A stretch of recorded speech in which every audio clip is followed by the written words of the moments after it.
I will tell you, however, that Roger Wilco is a redundancy. Well, actually, no, they're mutually exclusive. Yeah. But wait, before we start. No, it's over and out is mutually exclusive. Roger Wilco is just a redundancy.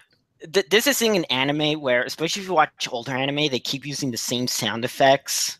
Oh, I've noticed that. And one is like this piano, or just like this string chord thing, to emphasize like shock or surprise. It's usually like the laser sounds that I notice. Yeah, the laser sounds and like the impact sounds. But and I was like, I bet that's like the Wilhelm scream for anime. Yeah.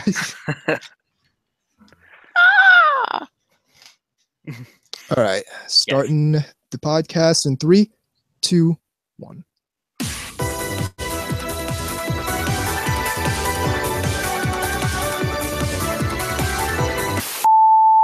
Emergency! Emergency!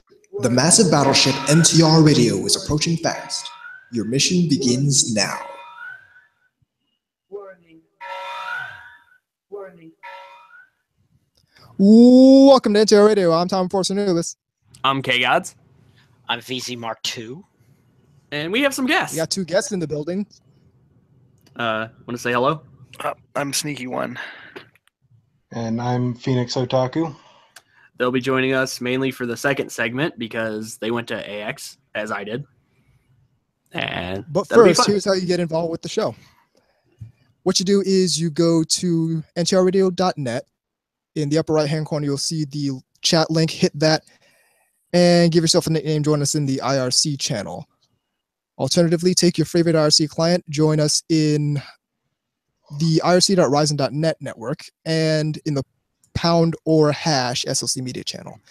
In addition, you can get at us on Twitter at TEAnubis, at classic_KGods, at VZMK2, and at NTR_radio.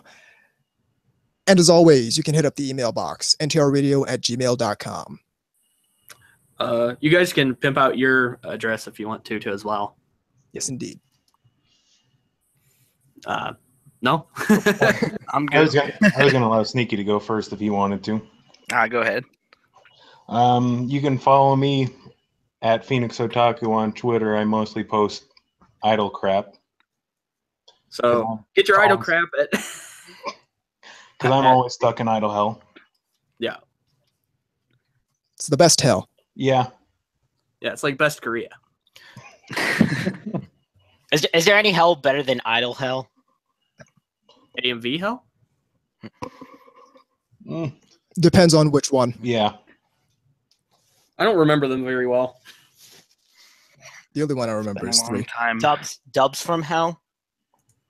Have they technically ever stopped? Yeah, those are bad. Especially if they start putting out the hentai ones. Then it starts to get real bad real quick. I think, isn't that the thing Mike Toole does? No, dubs that time forgot. Well, I was gonna say he does hentai dubs. No. Now I know what it is. The panel's called Dubs That Time Forgot. Okay. Yeah. I gotcha. So how is everybody? Not too bad. Pretty good. Yeah. Still depressed from last week. Oh, ouch. Yeah. Well, post-con depression does tend to sink in. You know. Especially if you gotta fly. Yeah. Which, by the way, I should point out on my way back, the dude decided to sing Proud to be an American. Since it was the 4th of July, I was sitting there and I was like, what the hell? Because that's never happened before. And I thought, this is the only day he can get away with this. Yeah, that's the only situation in which that's appropriate. Because, imagine it was just in the middle of March or something. It would just be like, what the fuck? So on any other day and any other song, it would be completely inappropriate. Wait, singing it in the plane? Yeah, dude, he was on the overhead speaker. He was the pilot. Oh, okay. Oh, that's funny. No, he had a good singing voice, too. That's the funny thing. Because he was the only person singing, and that's a hard one to carry by yourself. And he nailed it. There's, your typical clapping and hooting and hollering and what could only be described as redneck dancing. That on the plane? Yes. And then after the song was over, people were still singing it. Oh, of course. That's who I want flying. Now, my one plane. person sings. Oh no, he everyone was a cool guy. It just struck me as kind of, whoa, that's weird. Again, and not exactly the easiest song in the world to sing either. So, I know my girlfriend fucking hates that song. Okay, I'm gonna ask you this question: did he do any of those stupid things that people do, like when they're at the football game and they're singing the national anthem and they have to add in their own little Like, thing hype up the to the vibrato. song to, Like hold notes, wait too long? Yeah, no, he played it straight. He accentuated some parts of it, but that's just for singing effect, I think. It's like the best possible situation that could happen with that song on that day. It's like he's a good singer. It's the appropriate day. It's the appropriate song, and he just sings the damn song. Yeah, I mean, it's not like he's doing the thing where he's trying to be Christina Aguilera or any of that kind of shit. That's exactly who I was thinking about when I said. Yeah, I had a feeling. But no, You look just like a little tidbit. Had to throw that out there. Was anyone yelling for an encore? Actually, I think somebody did. Now that you say that, if he did the encore, then that would have ruined the entire situation. No. What ruined the entire situation? What ruined the situation was the flight there. Oh, I bet. Oh God. No, did I? Yeah. Okay. So it was completely silent. Nobody was really doing anything except for the typical kind of murmuring and whatnot. Naturally. Okay, I guess I should explain this. I flew into Phoenix and we drove the rest of the way to Los Angeles. Okay, just so people understand what I'm actually even talking about. Anyhow, so I'm in the plane, and from, I would say, diagonal lower left, just to give you an idea of where this person was sitting in context compared to me. Gotcha. Okay, so I'm sitting there, and he will not shut the fuck up the entire time. Mm-hmm.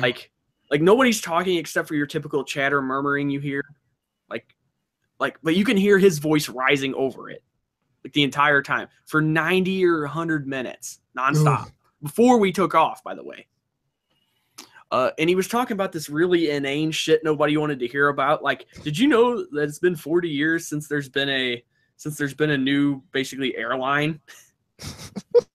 And he had like one of those really Big Bang Theory kind of like screechy ways of talking to where you expected a laugh track to start popping up.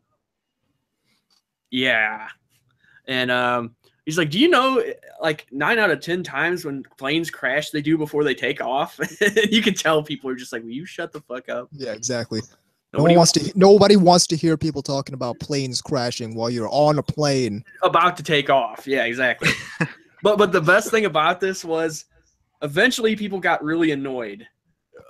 Or at least one guy did that was sitting in front of him. It was this...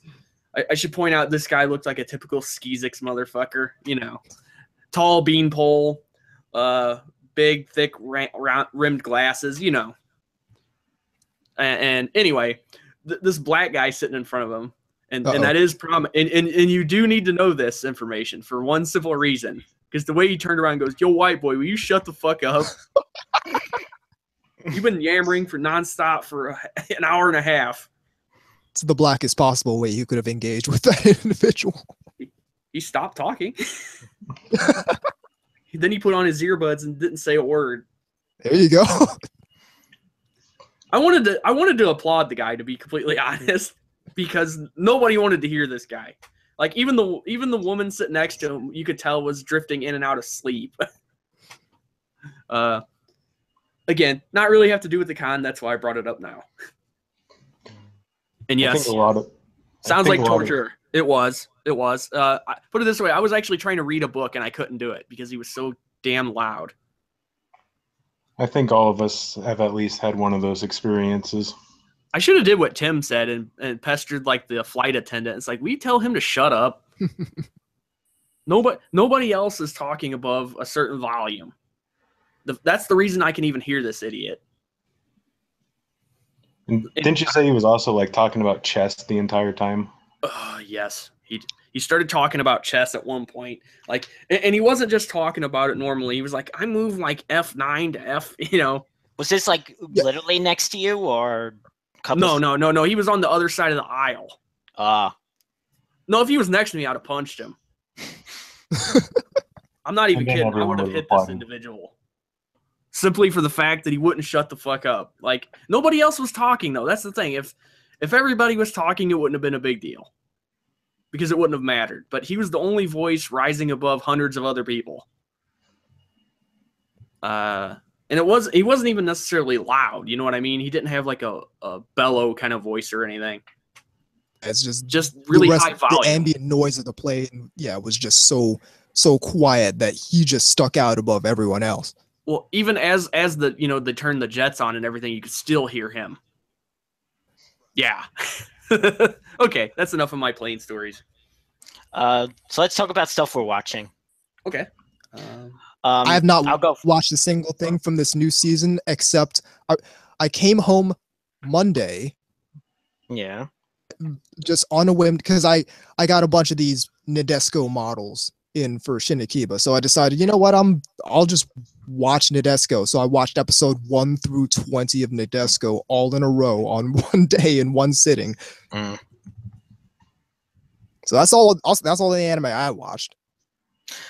Well, before I get to the new season, I actually rewatched. I finally got to watch the Blu-ray rip of Macross 2. I still need to actually watch that. Yes, you do. I like that one. Not as good as like Do You Remember Love? And I know people really like Macross Plus, and I liked it too. But I actually really like Macross 2.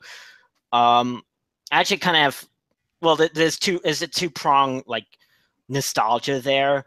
If you go back like during the early 2000s, it was played on like the Action Channel a lot.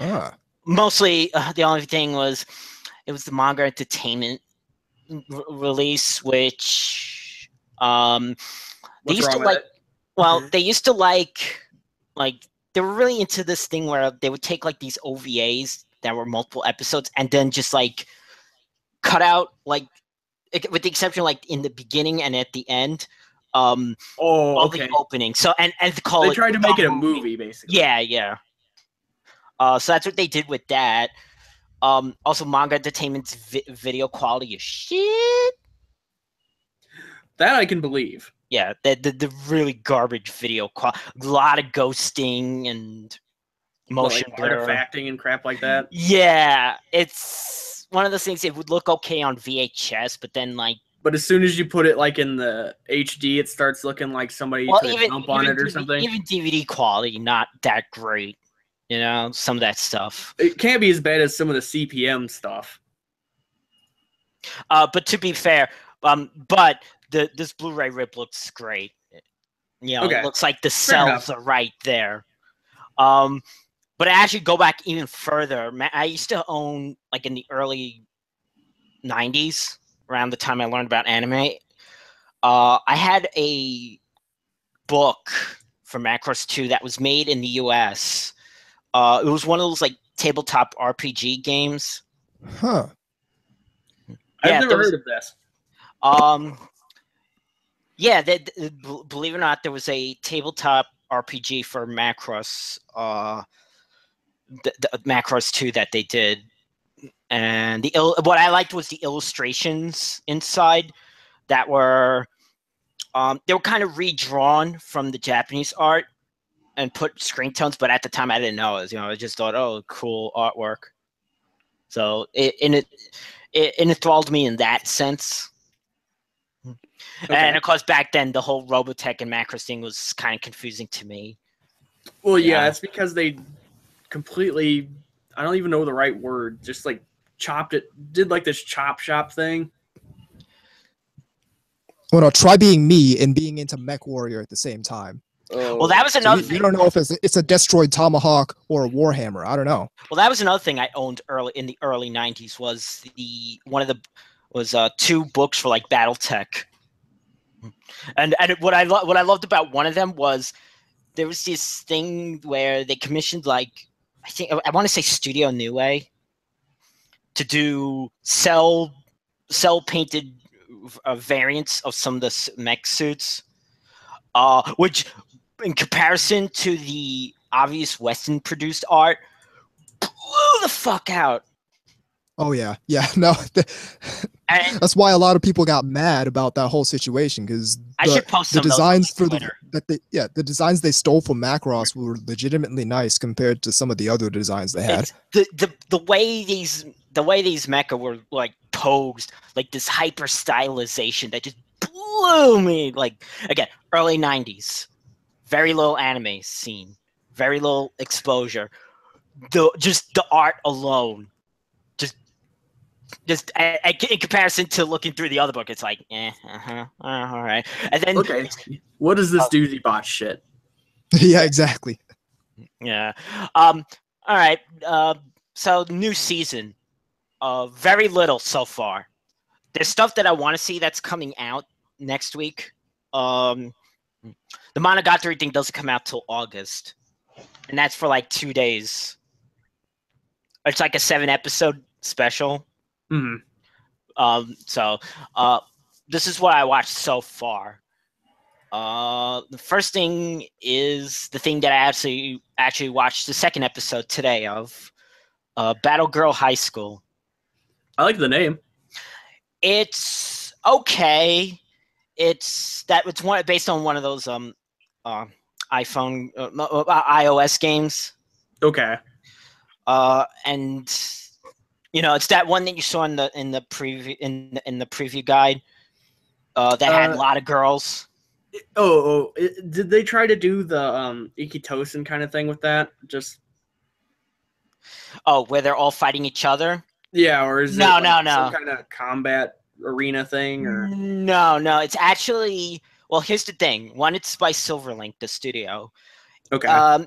It reminds. So watching this, it feels like Vivid Red Operation meets Girlfriend Beta. Sounds promising. It's decent. I wish it was slightly better. I like some of the characters. I wish the animation was a little bit better, but it's not unwatchable. And it'll be one of those things I'll continue on. But it's not the top thing of the season. I was kind of hoping that it was to be really good, even though it didn't look that promising in the beginning. But I'm gonna continue with it. Well, you watch more stuff usually per season than I do, so yeah, you watch a lot more than I do. I watched everything else. I watched was shorts. One I watched and dropped, which was that skirt thing. That skirt thing. Yeah, the one with the trap. This is gonna make me sound hypocritical of me, because if you know me, it's like I don't give a fuck about morals in animation. But I really didn't like the guy tricking this girl by getting her drunk, and then by seducing her, saying that that she was thinking that it was a she, but then it turns out it's a he, and then he starts like following her and all that. Ladies and gentlemen, we now know where VZ's line is. In the sand, yeah. I don't know. Absolutely. It's just, maybe if it was hentai, it could have. It did have like tits and such. Good to know. Man tits. No, not hers. I don't know. It just wasn't. First off, it was only like 4 minutes an episode, so. You said they were shorts. Yeah. Well, some of the other ones. The other one is Netsuzo Trap, which was like 10 minutes an episode. That was okay. That's the one with the NTR in it. Yeah. Netsuzo Trap Radio. Excuse me? That was all right. It reminds me of a little bit Sakura Trick. Okay. It reminded me a little of that. It's the one about it's two girls and they're basically cucking each of their boyfriends. Okay. I'm on board with this now. Let's go. The manga for this is already licensed, by the way. Oh yeah, I saw that in the bookstore. Who picked it up? I want to say 7 Seas. 7 Seas? Yeah, it's 7 Seas. Yeah. Seven Seas. Okay, I figured it was probably them or Yen Press or something. Yeah, it's either or usually. Now I'm saving the best for last as far as what I've seen so far. Aho Girl. That show. Are you a hoe girl? It's 12 minutes. It is hysterical. Okay, I'll put that on the watch list. Yeah, even though it's a short, you'll be glad it's not longer because I don't think you'll be able to handle this much stupid. This character, dude. I used to watch Saturday morning cartoons. Well. Here's the thing: the main girl makes Yui from K-On! Look, she made it look like a fucking prodigy. Wow. In comparison. Interesting. She fails all her tests, even multiple choice ones. Wait. Okay. You'd think they'd get a couple right just purely on luck. Yeah. Exactly. That's a. I love the part where she's just like in the opening where she's just like in her own world or something. I forgot she was singing or something, and then the main guy's just like yelling at her. Okay. All right. As for me, I haven't started yet. I haven't even been home for a little while. Yeah. So I ended up watching some more Wolves Rain again. I'm slowly but surely making my way to the end of it. Is it pretentious? Dual recap episode. Not as bad as I was thinking it would be. Because again, we know who likes that show. I'm not gonna say who, but nah. I would say not really. Although I do have to complain about the fact that there were like 3 or fucking 4 recaps in a row. Oh, I don't know what the fuck that was about. What? Which is bad if you're actually not watching it once a week. Yeah, exactly. That's like that Sin show I was telling you about. I think that had like 2 recaps or something. So beyond that, haven't started any of the new stuff yet, although I probably have to check out A Ho Girl. A Ho Girl. Yeah, I know. I'm doing that on purpose. Anyway, while we were actually at the con during downtime, we ended up watching Akuma no Riddle. I've never seen that before. And that's about assassins. Okay. It's about, I think it was 12 episodes. It was 12 episodes plus the one OVA. Yeah, and I jokingly said, watch this OVA be a beach episode. And it was. The Banana Boat special. Yeah. We were watching it dubbed, and they actually started talking about Banana Boat and a bunch of shit. It was like, what the fuck? Yeah, it was pretty entertaining. This was around the time, I don't know if you guys will remember this, but there was a stretch of time where they really tried to push hard on big scissor weapons. Oh, yeah.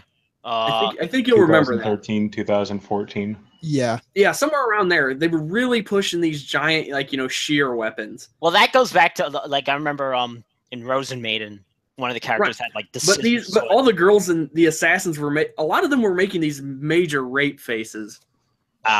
Like with big jagged teeth and shit. Especially Neo.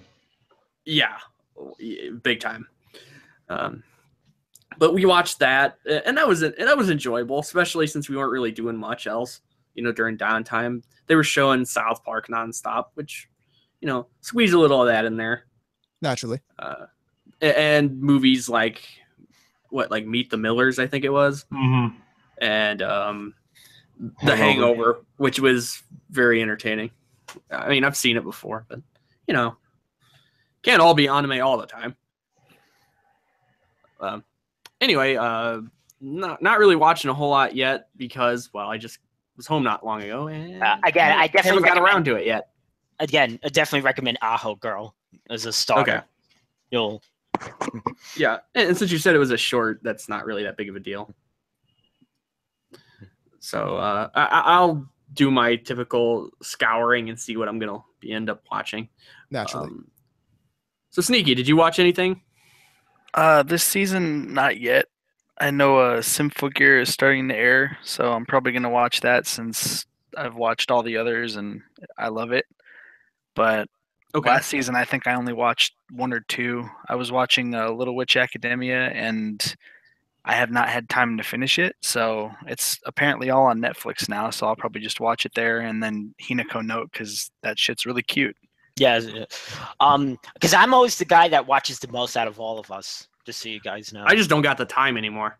Yeah, I only really end up watching like 1 or 2 shows a season. Right. I'm the guy that like kind of like I'm basically like the guinea pig for the others. Or DZ is the early adopting sucker amongst us.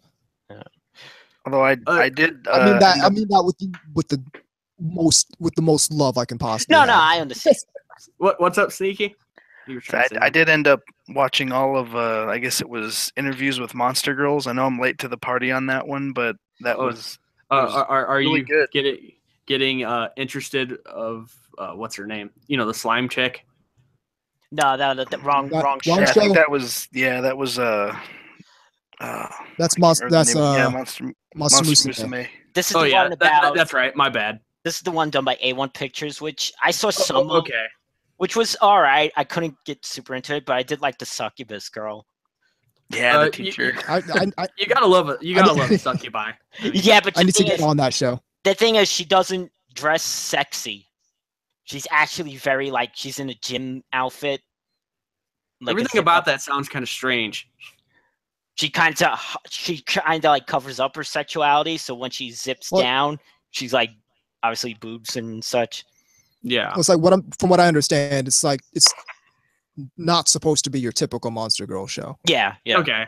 Yeah, so it's not like oh, what the hell? We got like a show coming out, Centaur's Life or something. Yeah, right? yeah. That one I need to check out. Centaur Obama. I'm probably gonna watch that. Wait, did you say something about Obama?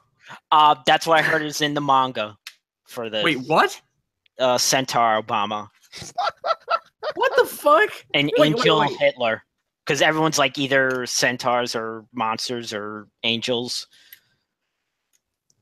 I almost have to look at this just because. I don't think any of that will be in the anime though, but Aww. You know, it sounds like the stuff that they would water down for the anime. Okay. I would love to know what type of creature Trump would be. Well, an elephant, of course. Come on, come on. That's not even a That actually really makes sense. I know that's why. Yeah, I can't get into the thing about centaur girls because my logic circuits turn on, as I explained in the last time we were talking about that. As opposed to apparitions of lolies. Yeah, but yeah. So we now know where VZ's line is. But again, the part of my brain, the logic part of my brain goes, how does she wipe herself? She probably smells like a barn. What they probably do is just clean each other. Like, okay. I'm not sure I like where this is going. No. That's why slime take a fucking fantasy, but still, I don't. No, you take the fucking wash the fluffy thing that you put the soap on, and you go around to the back of the other centaur girl and wash the other centaur girl. I got this horrible mental image of fucking Ronald McDonald involved here. I have no idea why you're involving the McDonald's mascot. I don't know, just old McDonald, I guess. Maybe old McDonald takes care of it. I don't know. Anyway, okay, that's all well and good. How can you say you love her if you can't wipe her down? Exactly. Yeah. Or worse, they got like those powerful, just like hoses that they used to use at fucking riots and stuff to try to quell people. They're like great. It's like, okay, we got some serious doo-doo here. We're gonna have to get the big guns here. Get the civil rights movement hose. So now we get Night Shift Nurses, the TV series, TV adapted. Yeah, but instead of no. Yeah, they try to do that, but they take the porn element away from it, and it's just a bunch of creepy like backstabbing and. I actually wouldn't mind a like slice of life or comedy show about like nurses. For some reason, I have a feeling it would end up being like Katawa Shoujo or something like that. Where like it's like, oh, she's in charge of the burn ward. You know, something like Working / Wagnaria, but with a hospital setting. I mean, that could work as long as you don't like get into, oh, this person's dying of cancer slowly. Yeah, see that's kind of the problem. And someone's making and then like you hear the zoink noise and oops, I accidentally the junior mint fell in the guy's abdomen. Yeah. While they were doing open heart surgery. Yeah. There would be I'm surprised they actually didn't go with that angle more though. As much as they try to do like various things with sports or just any kind of unusual setting they can kind of put out there. Dude, I'm still waiting for my Moe Golf anime. Yeah, I'd watch that. Oh, I would. Exactly. Thank you. It'd be the best show because it's the most relaxing possible game.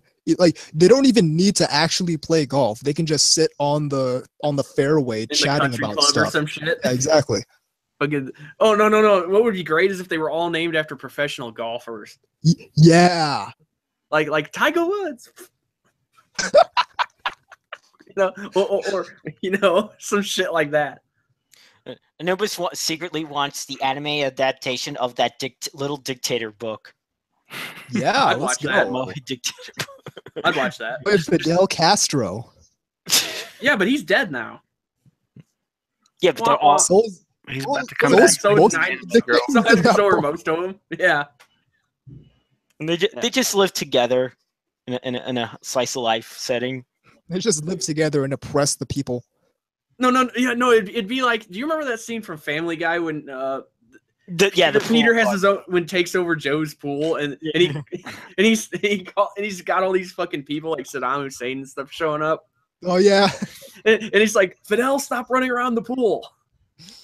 That sort of thing. Except it would just I made coleslaw. It's made out of people. Oh yeah, basically. Another funny thing about that is Gaddafi's dead too. Yep. They're all everyone in that is dead. Not everyone. I think Omar al-Bashir is still alive. Isn't Venezuela, Hugo Chavez, is he still alive? No. He's dead. Okay, he's dead. No, iPhone got him. Also the guy from Africa. Which guy from Africa? Which dictator from Africa or which African dictator? Was it like Desmond Tutu or something? I don't know.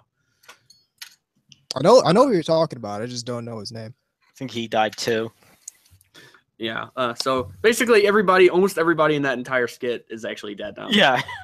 which is kind of weird. Yeah. It's kind of weird. Well, I mean, it's the same thing for Strike Witches. It's like most of those people are dead. Yeah. I think isn't Chuck Yeager still around? Yes, and he's still alive. Yeah. And he knows. This is your legacy. Your legacy is to be remembered as a huge-titted anime girl. I'd be pumped. I'd be okay with it. Look, there's a pillow. They sell hugging pillows. They say pillows of you. I didn't kill Japs for this. Oh no! This is their revenge. This is how they get back. Actually, I've heard somebody actually has brung it up to him before. Yeah, he'll answer questions on Twitter. Oh, that's interesting. What, have you done it before? No. I'm a degenerate shit poster. I don't want him to know I exist. That would be hilarious.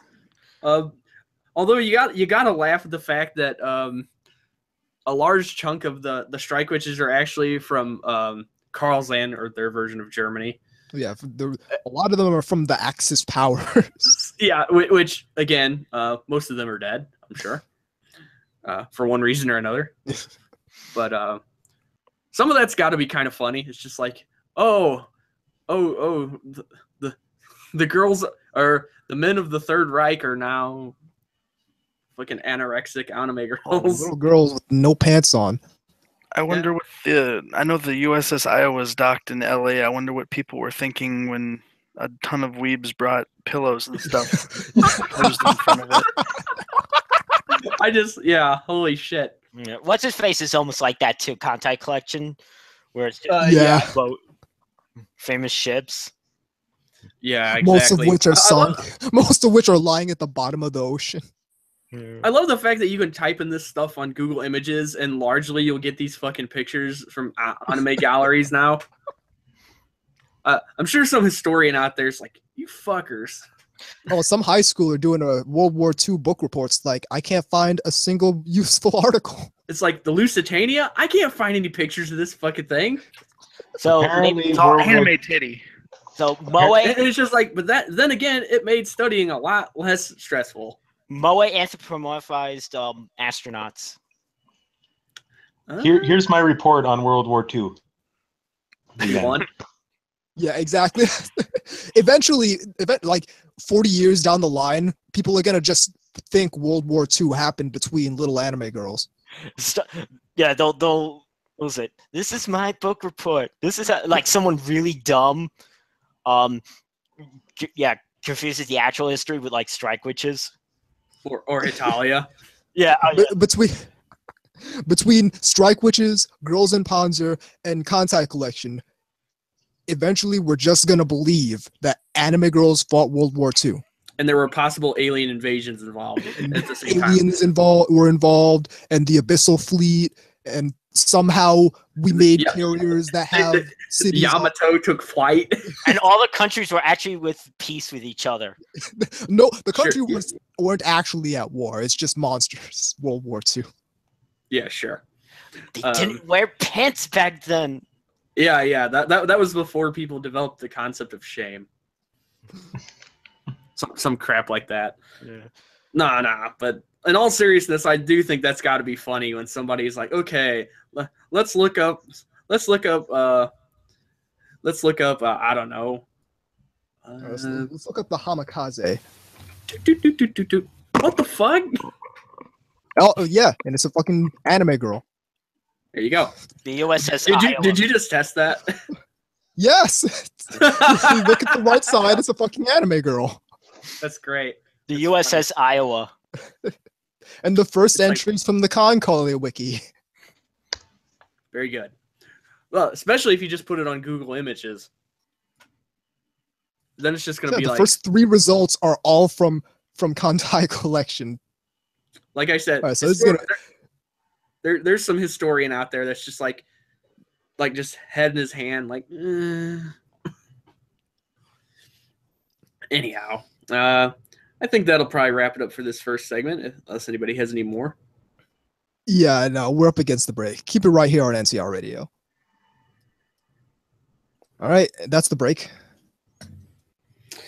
All right, so bathroom time if you need to. Grab a snack, some water. If we're talking Expo next, I'm going to need a drink. Yeah. Don't get hammered this time. I don't have anything to mix it with, so. Okay. No vodka for you.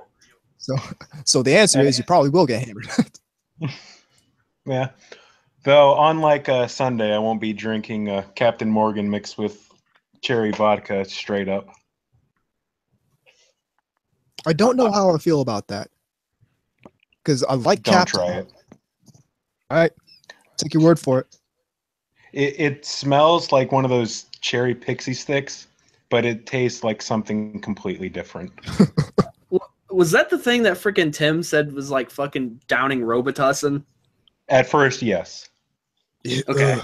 Okay, I've had a drink like that before. It wasn't pleasant. It's the Tussin. It didn't taste like it to me, but it was something that if I'm in a desperate, but I actually don't mind the taste of Robitussin. You are the first person I've ever heard this from. You are the first human being I've met who's liked the taste of Robitussin. or as Chris Rock always called it, Tussin. Tussin. Tussin. You know, you got a broken arm, got to drink some Tussin. It works. It's like it's like Benadryl or something like that. Like the only thing that's good about them is they put it in pill form now. which means you don't have to taste that nasty ass shit. Pretty sure I haven't had any cough medicine of any kind in like over a decade. So what do you do when you have one? Just like I just sleep. I also like never get sick. So what really happens is like tomorrow I'm gonna get. You're just gonna be so deathly ill you won't even be able to get at the computer. You just be like, fuck this. You know that's what'll happen because every time you say shit like that. And since we haven't paid our monthly tithe to Cthulhu, you know. Oh yeah. So we're lucky that my mixer hasn't exploded by now. Good times. I actually have a thing of notes here. Well, sort of notes. That will kind of probably guide at least my aspect of it. I already bitched about the dude on the plane. So Today, did I tell you guys I lost my pocket knife? Oh no, because I left it in my backpack and I forgot about it like months ago. And when I was going through security, they were like, nope. they confiscated it. And it was just like, they wouldn't give me my bag. And I was just like, it's like, what, set off the metal detector or something? I mean, I got a plastic protractor in there. But, you know, and they're just like, no, we think you got a pocket knife. And I'm like, oh, shit, I forgot to take that out of there. My buddy got searched at TSA with dojins and Ona holes. Oh man, he forgot to take the lube out of them, and no, that's how they got him because like they were because like, the liquid amount allowed. Yeah. No, they were taking out like all his books and stuff, and I'm so sorry, dude. Yeah, apparently he had a good laugh about it with the TSA agent because they've seen everything. Well, that's cool. Oh yeah, yeah. It could have been much more unpleasant than that. I'd have been dropping spaghetti though. That would have been bad. Yeah. That's funny. Holy shit. Nah, but they're like, sir, we're gonna need you to step aside. I'm like, what the hell? Today on the History Channel, Kuntai Collection. Yeah, but they took in 40 years. It's gonna be the real History Channel. In 40 years, we won't have a History Channel. 40 years, we won't even have television. Only Storage Wars. Fake. We got fake history on the History Channel, fake news, Pawn Stars and shit like that. Fake history, fake news. Pretty much. But no, they took the knife and was just like, it's like, okay, here's what you can do. You can go to the back of the line and deposit it somewhere safe, you know, and then go through the line again, basically. Or we're confiscating it. I'm like, well, looks like you're gonna have to confiscate it because I'm not fucking going through the line again. Yeah, exactly. And where am I gonna put it? I was dropped off. It's not like I parked my car there. I mean, who the hell wants to pay them X amount of dollars for keeping your car in their carport? I don't know. I mean, I don't know anybody that actually does that unless they're gone for a really, really long time. Right. There's an airport out here that you can actually park it for free, so. Yeah, that doesn't happen here. They charge you like X amount per day. Yeah, I know. That airport out here is probably the only one in this country that does it. Yeah, basically. I no music? Oh wow. Yeah, no, I completely forgot about that responsibility. You're still just laughing about TSA and the Ona holes. Yeah, as soon as you said the lube, I got it. It's like, oh no, because they have that like allowance with liquids. Like there's only a certain amount, and not only that, but you have to have them out. Yep. Yeah. Because if you take one of those travel kits, which is what I usually do, because I don't feel like trying to measure all that shit. It's like, oh, just pop a travel kit in. They got like your shaving cream and all that crap at the allowance point or whatever it is.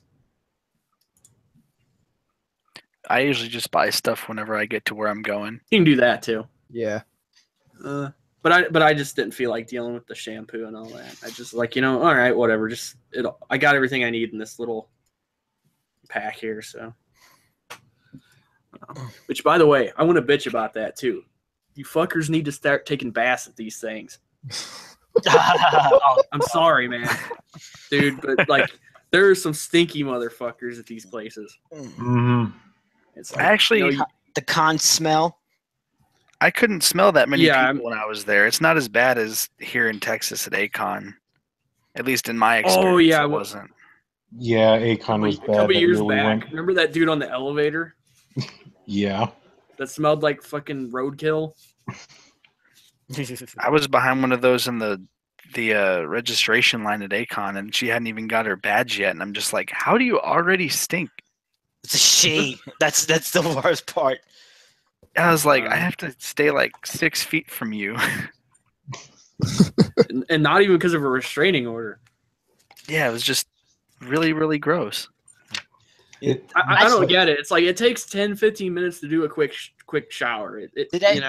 Would it be bad to give out like little things of deodorant at like, you know, when they give you like a con bag?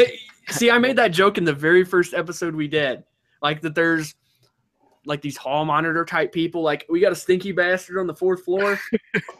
We're gonna have to put this person up against the wall and give them a thing. Here's your bar of soap. You know what to do. Yeah, me and the Panda actually thought of doing that, like dressing up in tactical gear, but with instead of magazines, it's things of deodorant. They're just handing out soap to people. It's like See, that'd actually be pretty great, because a lot of people who actually do care about that stuff, they've been walking around all day and they know they smell bad, and it's like, oh well, I could go for that. Yeah, exactly. No. What would end up happening is people would get all offended and shit. They'd be like, yeah, that's what I was gonna say. They'd be like, oh, what do you mean I stink? It's like, you mean you don't smell it? You fucking stink. I know you don't smell it because you're the one emitting the stink, but holy shit, everyone else around you. It's like, you know, put it this way, you're scaring off the pizza customers around here. Or you could do like they were saying earlier and just get the high pressure hose. Yeah, exactly. There you go. just be a bunch of people standing out there. Or do you remember? Did any of you see that movie Anchorman? Yes. Like when that fucking, like, he puts on the Sex Panther stuff, and then he's out there getting blasted with the high powered hoses. It's like, oh, it's like, this is worse than that time the raccoon got caught in the copier.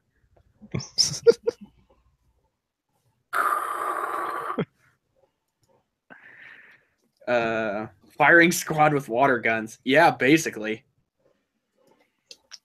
No, like instead of, you know, outside of the hotels, at least the one we were at had the frickin', you know what, I'll just wait until we're talking, you know, in the actual main segment, because, yeah, smells like Bigfoot's dick. Yeah, basically. that was a line from that movie, yeah. Really quick, Sneaky, did you go to Acon this year? I only went for 1 day. I had to work. How was the new location compared to the hotel they used to be at? Well, we got parking for free, so that's already a bonus. Yeah, it was seriously. It was a lot bigger too.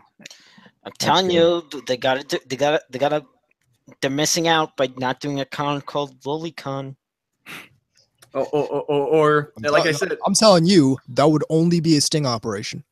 That would totally basically be a honeypot. Basically, it'd just be, then all these people would show up and it'd just be a big fucking cage. We get what is it? We get panel hosted by Russell. No fucking way they're gonna con. That's how you know that's a sting operation. There's no way. There's no way that's gonna happen, man. They had something like that at AX. I think it was like, oh, there's a Lolicon meetup, and it's like, I ain't going anywhere near that. There's probably SWAT in there. It's a trap. Fucking yeah. Holy shit. Like,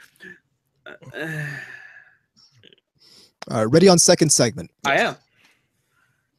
In 3, 2, 1. Welcome back to NTR Radio. We're going to be talking about Anime Expo 2017. The Reckoning. Electric Boogaloo.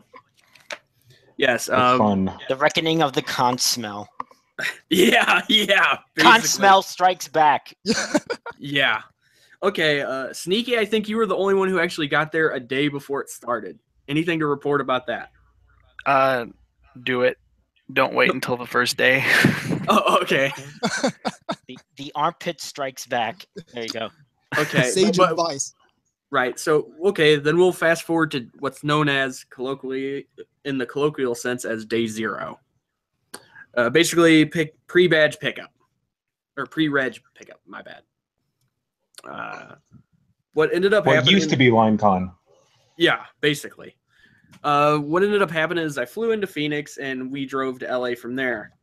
I already related the story of the plane ride being miserable. So we were in a rental car, so that's how you know it was already fucked up. Besides for the fact that unlike every horror story you hear, it was actually a pretty good rental car. Oh yeah, it got incredibly good mileage. No, we're not shilling for you to get a rental car. 400 miles and only had to stop once. Damn. Yep. At which point I thought you were going to kill that dude at that Flying J. Yeah. Because he was trying to back into the gas pump. And this dude did the thing where he just like, you know. It was bad. Anyway, that trip was fun. No. Basically, we spent the first half of it blasting a bunch of idol music and stuff because him and Tim were basically going to those concerts. The Japan Kawaii Live and then the Super Live on Saturday. Yeah, so we'll get to that in a little bit. Okay. When it's prominent. But we basically, the first half of the trip, that was blaring, and the second half was basically Tim's phone on shuffle. Yeah. I believe. Although one does have to smile as soon as we hit LA, Welcome to the Jungle kicks on. That was appropriate. That was appropriate in several ways. Gotta love that. And basically, that was all good. That was fun. Going 100 miles an hour down the road, blasting numerous music was entertaining. And that's not an exaggeration. There was literally one point I looked down and we're going 100. Yeah. Jesus, it's speed more than I do. Yeah. Well, I'm trying to get to the convention before 3 o'clock so we can pick up our tickets for the event. For some reason they decided, oh yeah, this concert you guys want to go to? Day 0. You have not only that, but you have to pick up your tickets for that 4 hours before the show. And by the way, you need your badge before you can pick up the tickets. Wow. Yeah. So we're racing to get there before 2 o'clock. Right. Basically. And we did, and with time to spare. Thankfully. We stayed at the Intercontinental, which sounds fancy. Was it actually fancy? Actually, it was. It was pretty fancy. It was only open for 6 days. It was so fancy they didn't have trash cans. Yeah, pretty much. And their card machine was down. Yeah. As soon as we got there, they're like, our card machine is down, so you're gonna have to come back in like 3 hours. Oh wow. So we were like, at first this was going to be one of those, this is not a good omen kind of deals. But no, it turned out to be, the hotel was one of the best parts. It was not the Mayfair. Yeah. In every way, it was not the Mayfair. Though, to be fair, that's not hard. No. Yeah. No, because they were renovating that last year. Have a working AC, and it's already better than the Mayfair. Yeah, exactly. But we showed up there. They basically told us we've only been open 6 days. That was kind of cool. And the guy just did valet. The main desk was on the 70th floor. That was kind of strange. Wow. Yeah, that was definitely pretty odd. But that's when we got the cards. You know, it's fancy, futuristic kind of shit. What was the temperature there? Hot. It was like in the 80s, high 80s. Yeah, could have been worse. Yeah, it could have been here. Especially if you live in Phoenix, it is definitely a lot better compared to 111. I saw right now. I was watching the weather this morning, and I saw it's going to be 112 in Southern California. It hit triple digits where I live, so it's over 110 where I live every single day until October. Yeah, it hasn't been that bad where I am, but granted, I don't go out all the time. But funny hotel stories though. Basically, once we did that, we went to the room. wait a minute. Did we go to the room first, or how did that all play out? I don't remember. They carded our stuff, right? Well, the thing is that besides for my computer and stuff that I wanted to keep on me because I don't trust people with my laptop. Fair enough. We went up to the 70th floor. They told us that their card machine is down. So then we picked up our stuff, right? Because we had dumped off of our baggage on that cart. Yeah, but I needed to go back down to the car because I forgot all my printouts for Expo in the car. Yeah, and I had to end up using the mobile thing where they scan it off your phone. Mm-hmm. Which, thank goodness they have those, by the way. But after that, yeah, we walked down to the convention to get our stuff because apparently the damn shuttle schedule was, if you wanted the shuttle from the Intercontinental, you had to walk all the way up to the Westin, which was the same distance as the convention was to our hotel. So we're like, fuck it, we're just so it was completely pointless to do that. To be fair, new opening, I can't knock them for that too hard. I can't, but still is annoying. It's a minor inconvenience. Right. So all this sounds totally exhausting to me, and you haven't even done like the actual con yet. The worst part wasn't the actual badge pickup; it was trying to get your tickets for the lives. Right, but we did show up there, and like half hour tops, they had us in and out with all our stuff. Well, for the badges anyway. Yeah, so they had that rolling really smoothly. That's not bad. I can't knock them on that, especially for AX. Here's my problem, though, with the whole ticket pickup. They decided to do it in the one part of the convention center where the sun is just glaring on you. Oh, yeah, that was really bad.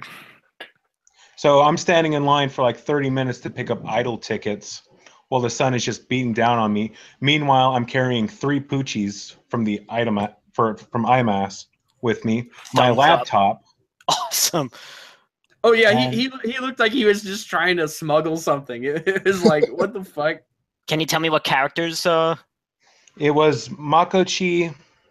There was Chihaya's. I can never remember her name. I just call her Gonzalez. And then I had Miku from Cinderella Girls. And I basically tried to wait in the shade until you guys had picked it up because, well, I couldn't go back to the hotel. I mean, just by myself. It wasn't in my name. So we did all that, and then we hauled back to the hotel. They actually let us in finally, which was nice. And then we unloaded all the stuff, and basically we looked out the window. It was a really nice view, and then we looked down and noticed we had a pool. Yep. Which was pretty sweet. I do remember Tim fucking jokingly, 48-story cannonball. Yeah, we were on the like some jackass would miss the fucking pool and just splat. That's the road. Yeah, no, that's the grease spot. No, but after that, didn't we try to go get something to eat after that? Because I remember all of us were hungry. No, on the way back to the hotel, we stopped at a Fat Burger.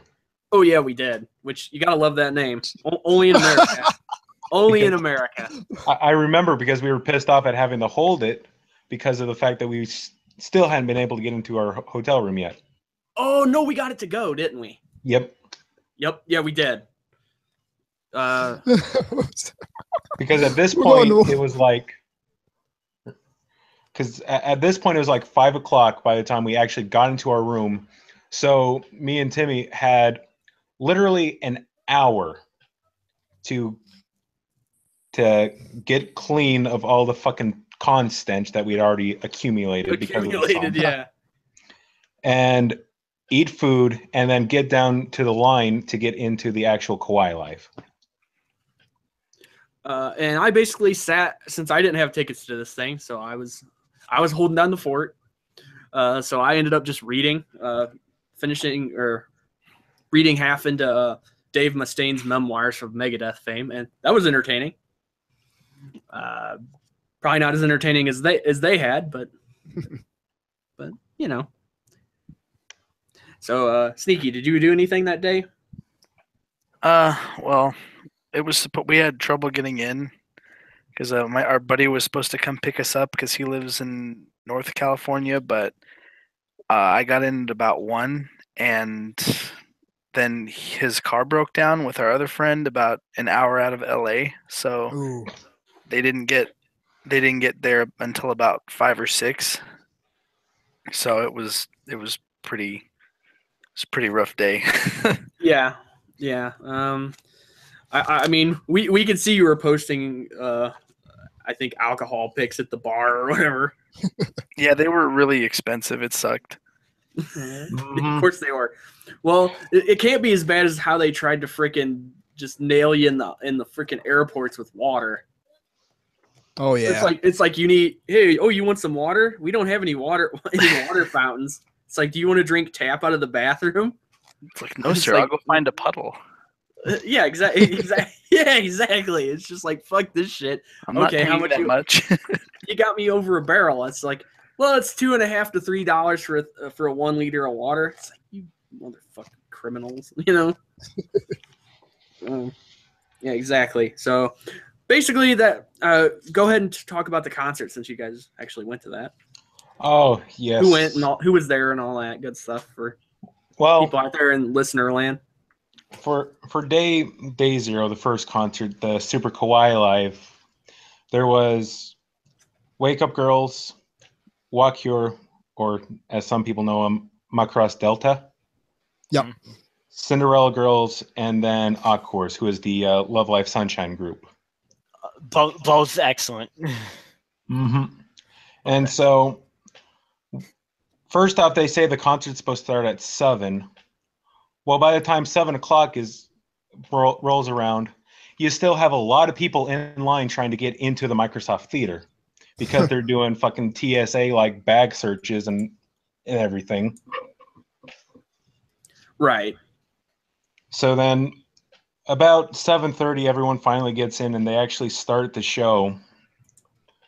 By the way, I had bought like 2 more pen lights from Anime Expo, so I'm carrying around 4 of these. Which, by the way, if you've never been to an idol concert before, start with 2 and then work your way up.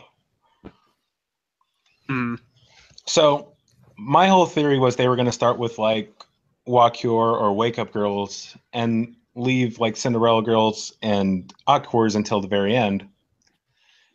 Instead, they actually start with Cinderella Girls, which was a phenomenal performance. Wasn't Anzu's Seiyu there?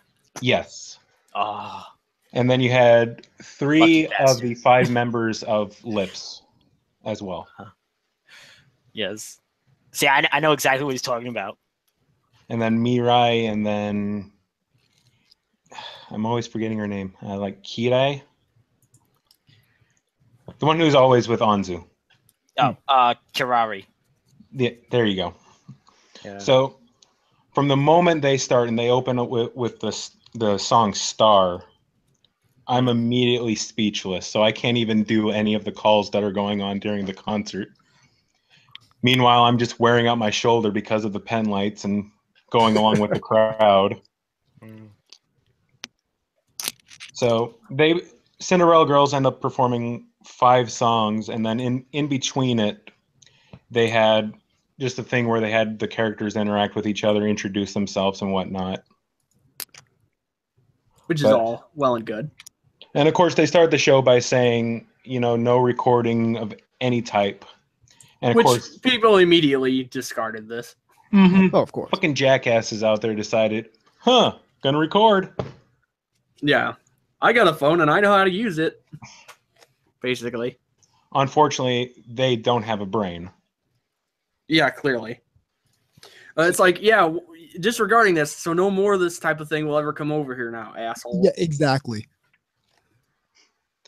And then, so right after that, they transitioned right into Wake Up Girls, who had the longest set of the entire night, by the way. That's interesting. Huh. Mm-hmm, which was a real surprise. Yeah. Yamakan is doing a victory lap. Not really, and not really considering events. I know, I'm just being a smartass. Yeah. I call it 9/11 girls.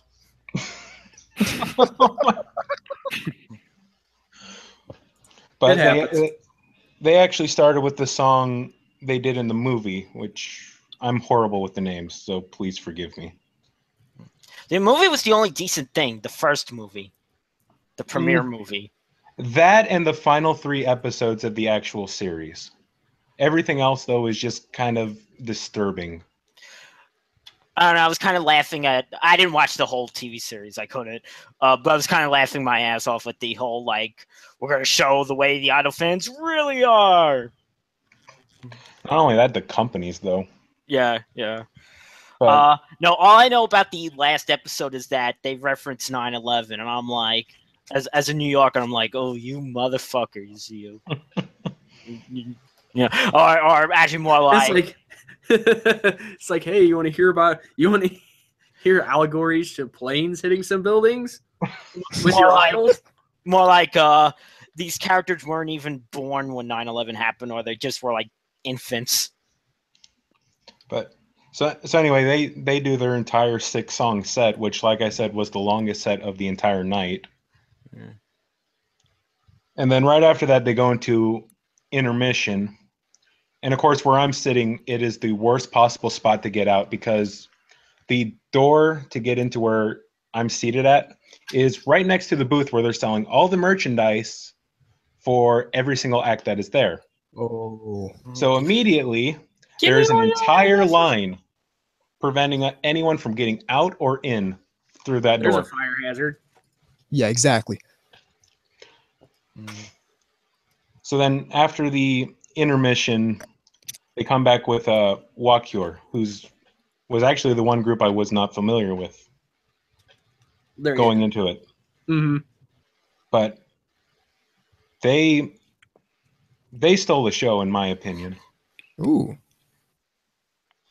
Out of all the groups that were there. Let's see. Because the way I like to look at it, it was Cinderella Girls took my breath. Can't remember what I said for Wake Up Girls. They left me speechless. Walkure blew the night away, and then Aquars was Aquars. You don't like Aquars? Not as much, and I'm not That's one of Tim's those. field. I'm not one of those producers that is just like, oh, fuck Love Live and all that shit. Because I love Muse, but it's just I cannot get into Aquars. No, but see, I like them, especially Guilty Kiss, the unit Guilty Kiss.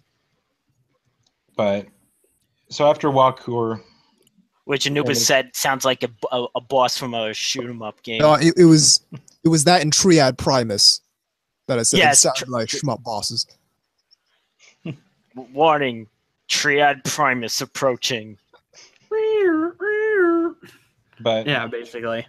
After Walkure, out came Aquars to end the show, and the entire place just went ecstatic, including this woman right next to me who becomes so loud, I become deaf in my right ear. And it's just like, okay, I get it. You love them, but please calm Stop down. Screeching in my ear. And she's sitting next to me telling me how she actually flew out to Japan to see Muse's final live in a theater instead of going to the actual show because she couldn't.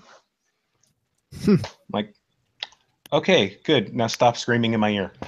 Yeah. It's all good. Okay, if that was it, I know you guys came back and I was half fucking asleep when you did.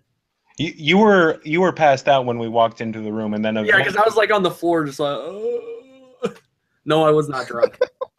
By the time I opened up the liquor to start drinking, you woke up. Yeah, it's like I could smell it. I just have one question about the concert, and then you can move on. Well, actually, two things. One was the say for like Kirari and Answer, were they doing like a back and forth thing? Mm-hmm. Yes. Awesome. Okay, and then everybody just kind of wound down for the evening. We tried to. I think we got like 3 hours of sleep. No. You're forgetting the funniest part of the night, Shane. What was that? Timmy going batshit insane trying to get food. Oh yeah! Oh fuck yeah! Perfect Batman. I mean, we tried not to laugh. We so hard tried not to laugh because I mean it wasn't funny because we were hungry too. But he would try to call the pizza place. Nobody would fucking answer. Okay. Or they would say they were out of distance. We were out of their area, which made no sense, by the way, in some cases. We actually went out like 2 miles from our hotel. Yeah, we actually went out, and all these places by IHOP and all that stuff were like 2-hour waits. Before you even got fucking in there. Naturally. So it was like, okay, we just went back. He ended up trying to call it Uber Eats. And he did, and they fucking charged him twice and fucking because the Wi-Fi up there was not so good. Let's be honest. The Wi-Fi was good. It was just the actual reception was terrible. Yeah, because when he was actually trying to order something from McDonald's, it died on him in the midway through it. Well, what was it? Jacob Jadison, it was like fucking sarcophagus once you're inside. It was funny. He's like, "Fuck you, Uber Eats." He was getting all mad and shit. And he's threatening I'm just gonna get on a plane tomorrow and leave. Yeah, which I got charged $40 for food. The thing is we were snickering, but we understood because we've all had that before. Oh yeah, and he's just getting really mad. I was wondering if he was gonna lob something into that window. Because he was getting pissed. I mean, seriously mad. And eventually they did show up with some food. And he had to call the bank in the morning, fuck you people, Charged me twice, damn it. I forgot that was day 0. He flipped out about that. Mm-hmm. Yeah, because he called 5 different fucking pizza places. Yeah. And one of them just didn't answer. It just went straight to freaking basically the bank put you on hold so they can do whatever. What I found funny, and I'm just thinking about this right now, he was going to spend $20 on McDonald's, but he was saying fuck off to $12 at Papa John's, which would have actually delivered. Yeah, there was some. It was pretty strange. You had to kind of, I guess, be there to see him flipping out. We're sitting there, trying not to laugh out loud and shit. Again, not because we think it's funny it was happening to him, but because we understood it. No, that just made it even funnier because it's last year when I got really pissed off. Yeah. Yeah, it's exactly that sort of thing. Eventually we all ate and then we all doze off to sleep for a couple hours and 3 hours or so. Yeah, not very long. You set your phone as an alarm, which pretty much could only be described as ear rape.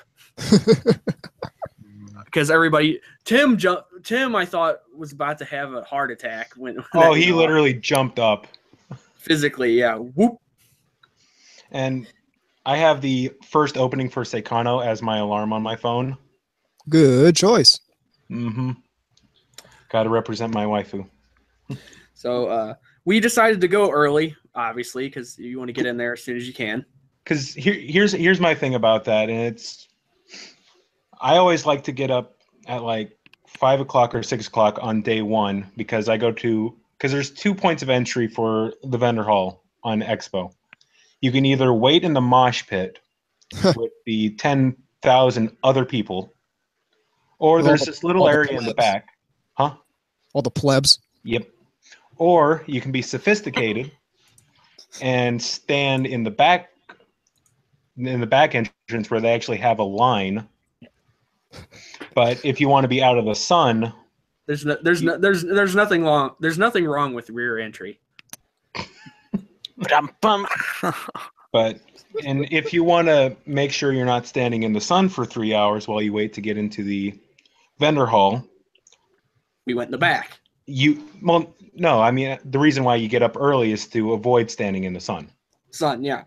And just gonna preface this right now. Day 1 was a shit disaster. Yeah. And it wasn't because of the con. No. It was because of the people attending. It was because of attendees and staff. Mm-hmm. Absolutely. So we got up early. We hauled ass. Waited about 2 hours or something like that. By the time we got there, we had only waited an hour and 45 minutes. And then they started letting the premiere people in. Mm-hmm. And we were watching that from the side because they went in, like an hour early or something like that? Yep, because they spend $500 to get in an hour early and buy their Wii trash. Wow. I'm going to spend $500 so I can spend more money faster than everyone else. That's basically the concept here. Not only that, but you get like the hotel, you get first pick of the hotel and you get first pick of the concert tickets. So it's like, okay, that's foreseeable, but not $500. Yeah, exactly. Like they opened the sale for the premiere badges on Wednesday for next year. We should mention this was on a Saturday. By the way, we should mention this was a Saturday. Mm-hmm. This was a bad idea because Saturday is always the biggest day at these things. Mm-hmm. So it's day one. You have a bunch of people wanting their limited edition merchandise. You still have tickets for a concert later that night, I believe, right? Yeah, you had a concert later that night too. Yeah. Yeah, so we got up there early. We waited in line, which, by the way, people were smoking dope in it. National, California. But it was only there was only 2 people. That we could pinpoint at least. It wasn't like you walk outside the streets of California. It wasn't like a fucking Grateful Dead concert or something. It wasn't like our hotel in Albuquerque. Oh yeah. But it was potent though. Until eventually they moved away, and it's like, okay, now we can actually breathe. The air is breathable now. At least as breathable as California can be. And we picked out which 2 it was because they were the only 2 people eating at fucking Subway. yeah, I forgot about that. But eventually the line passes, and we get in there. It is a complete clusterfuck. It takes me over 20 minutes to get to the ATM. Mm-hmm. So I can get spending money. Because they have 2 of the ATMs in the convention center right next to your right and left. Right to the huge booths. You have one ATM. It's right by Funimation. The one that you used, which was right next to Funimation, Aniplex, and Good Smile Company. Which was pretty much like fucking climbing over fucking. Yeah. And Aniplex already had a line. Sea of humanity. Mm-hmm. Yeah, exactly. It's like some fucking like LCL puddle mangled thingamajig. Anyway. Aniplex already had a line because of their whole fake Go stand. Yep. And Good Smile had a line so people could get tickets to come back. To get in another line. Mm-hmm. A line to get tickets. Exactly. Fucking, we called it the line simulator. Because it was fucking so true. It's the line. So you can get on the line later. We were some of the first fucking people there. Mm-hmm. So that should tell you. Anyway, I think we survived about an hour in here before we ended up getting squeezed out. Yeah, well, first off, though, I ended up buying that Megumi Kato figure that I'd been waiting 6 months to buy. Ooh. Yeah, at some point I got somehow I think it was Anime Pavilion, because they're at every one of these things. Mm-hmm. Same place I got Kuma no Riddle. Yeah, I picked up the first Blu-ray of Double Zeta. Nice. Which is the only thing I managed to get this day, by the way. Before I was squeezed out of this room. Oh no, it gets so much worse than that. You didn't actually buy anime though. Hmm? You didn't actually buy anime. What do you mean? First half of Zeta Gundam. Yeah. That doesn't count as anime? What? It's a joke. Anime Genai. Okay. VZ got us. Yeah, okay. Fair enough. We all failed this test. Buy anime. Yeah. Anyway, so I know you picked up that. Did Tim actually meet us there, or did he come in late? I can't remember. He came in later. But yeah, because he was still on the phone with his bank, getting pissed off at Uber Eats. But just from the moment we walk in there, the irritation began. These people just starts because you had a bunch of people just randomly right in front of you pull out their phone and just fucking stop. Start texting and shit. Or worse, people with earbuds listening to music. And then another thing that just people that piss me off that are the people that goes to these large conventions and have the rolling luggage behind them. I've never seen that, but there were I know as soon as I saw that, I would be livid. They were in the dealer room with these things. Not only that, but there were people with these giant costumes that pretty much block up an entire pathway. Lovely. See, I've seen that, and that sort of irritates me. But, at the same time, like if it's cool, I'm kind of happy. Right, but the thing is, that wouldn't be so bad except for the fact that people stop and take pictures, which slows it down even worse. That's the problem. And instead of them being like a lot of people, and instead of them being like, okay, let's go over here. Let's go here. It's like, okay, stop right here. Block the flow of traffic. Yeah, so basically, I would say we were in there for approximately an hour before we ended up having to leave. Just an hour and a half. Yeah, it was really bad. Tim eventually did get there, and he was pissed off too. On our way out, you couldn't even get out. That was the sad thing. You couldn't leave. Like if you tried to leave, people were coming in, right? so it's like you're fighting against a tide. And eventually, fucking Lane just gets mad and just shoves this dude, just like move. No, literally, I'm so pissed off at this point. This one guy, and I could see the door right in front of me. Yeah, this guy stops right in front of me, and I just push him out of the way. Just like move, just screeches, move, and just shoves it because he just stops, like looking around with his fucking headset on, and just yeah. That's the worst thing about cons with a whole lot of people is you get a large concentrations of people who have no spatial awareness whatsoever. No. And it seems like the more robust they are, the less aware of it they are. Yeah, exactly. For lack of a better word. Robust. I'm trying to be nice. I could have just said, these a bunch of these fat fucks. Yeah. But and it got bad because volunteers were acting like pricks. Mm-hmm. Some of them, when people were asking them questions, they'd act like they were on their phone and shit, to avoid answering or talking about it.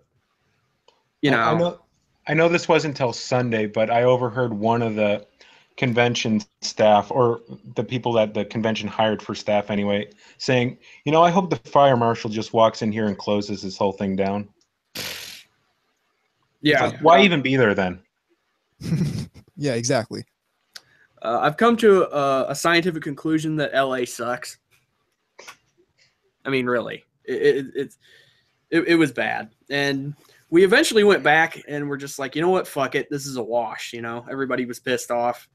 Well, no, we didn't say it was a wash until we saw that massive line. Oh yeah, on our way back, we could see the line because they had the bag check. Even if you don't have a bag, you still got to go through bag check. Oh, because there was no separate line. No, there was not. And they closed one of these entrances that you could go in out, by the way. Yeah, they closed the entrance we used. Yeah, basically after we'd already been in and out. And basically there was this front line going into the center where it was a bag check, where it was like, just two guys? Mm-hmm. And we didn't see the end of this line all the way back to the hotel. Like, it wrapped around the Staples Center. That's all I know. Jesus. It was cutting off traffic and shit. This was like a 3 or 4 mile long line. Yeah, it's like there was no, like, put it this way, we heard stories that people were in line for 4 hours to get into the building. Ugh. There was 3 hour long badge at the bag check line. Because it bottlenecked. No, the badge pickup was even like 3 hours. Yeah, because they were not ready for this, obviously. And we were all about to just say, fuck it, this sucks, we're not coming back. They capped the first day. For the first time, their capacity was full about, a couple hours into it. Yeah. They said at the badge pickup. Right, so they just cut off badge pickup? Nobody could get badges anymore? Oh, I don't know about that. I just know that they had hit capacity. No one can buy badges. Yeah. Because they hit capacity for the first time, ever. And again, later we'd find out there was a 16% increase in terms of head count from last year. And when we got back to the hotel, because we did go straight back to dump off the stuff that we did get, which wasn't much. Actually, again, I think at that point, didn't we go to Fat Burger one more time? I don't remember. I don't fucking remember. I only know the only reason we kept stopping there is because the Denny's and every other place had like a line that was as long as the fucking lines there. But I think we stopped there again, and then at that point, after we got food and then left, I was like, I got this ticket for Good Smile Company. I'm not going to let it go to waste. And then literally went back to the convention. Me and Tim were just like, he's nuts.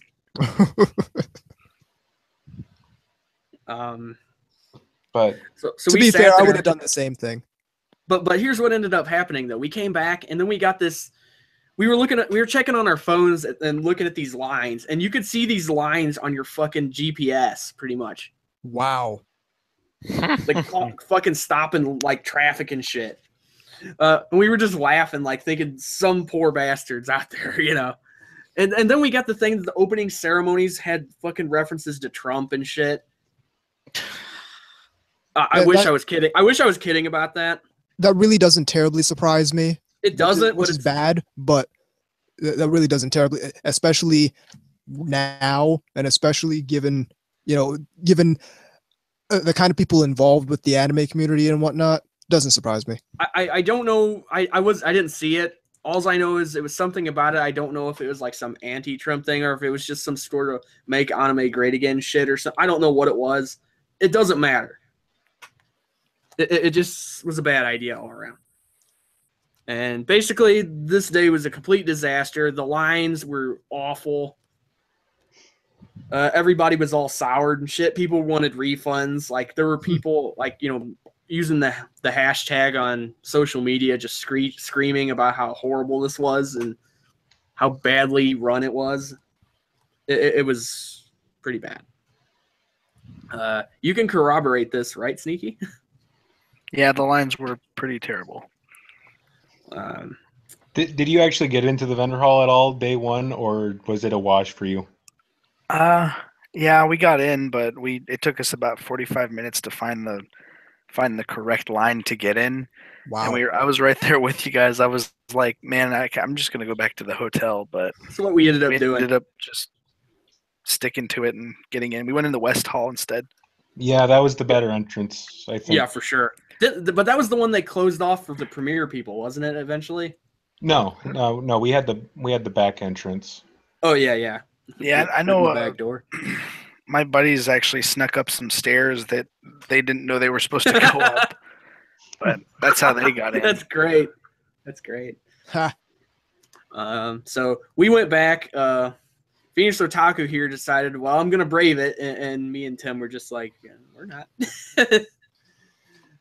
So he got lucky though. Yeah, it's because, like I said, I had waited in a line to pick up this ticket to buy shit from Good Smile. I'm going to use it. And did you get anything good? Yes, I did. I got, because they were selling the Love Life Petite figures for the Start, Dash, and Normal. So I picked up the entire box for $60. Ooh. And then I picked up a Yozora from Hagenai Nendroid for I think $35. Go on record that he's one of the few people besides myself that likes that character. Mm-hmm. Yes. Yeah, so I ended up picking. Oh, go ahead. So yeah, it was like that exact same case with me. It's like I'm here to buy stuff. I'm gonna wait. Yeah. See, someone understands my logic. I had to hit up Hentai Grandpa. Oh, we avoided the hentai places. Oh yeah, those lines are even worse than the other ones. Yeah, I waited in the first day I kind of cheated because they didn't have the lineup yet, so I kind of just walked right in. Lucky bastard. After that, it was like I had to wait about an hour. I think at one point it was terrible. Yeah. Yeah. Well, it was. Actually, let's be all honest. They did not expect this level of people to be there. Very obviously, or else they would have probably, coordinated it a lot better. Mm-hmm. And plus, it wasn't probably the brightest idea to have all the hentai booths literally within a square of each other. Yeah, no. Yeah. Because you want to talk about being stuck in the middle. We gotta round up all. We gotta put all this perverted stuff in one little corner. Well, that's probably their logic. Well, there was, but Because literally what it was. They're doing it differently though now. Now they have kind of like the old timey curtains and shit. Oh, that's a little bit better. It's like the adult section of the video store. Yeah, like back in the day, or the peep show shit they used to have. So it's, they even give you the black bags and shit now. I wish I was kidding about that. But because the way they had J-List, then literally right next to that they had Faku. And then right above Faku, you had Hendane. Yep, and on the other side, you had like Doujin Online and some other places, but it was like this giant. You'd have somebody swinging a into the line thing, sign. Yeah. I had to hold that thing for about 20 minutes. Did you really? Yeah. Oh, ouch. So that first day, you guys went to another concert. I read the book some more.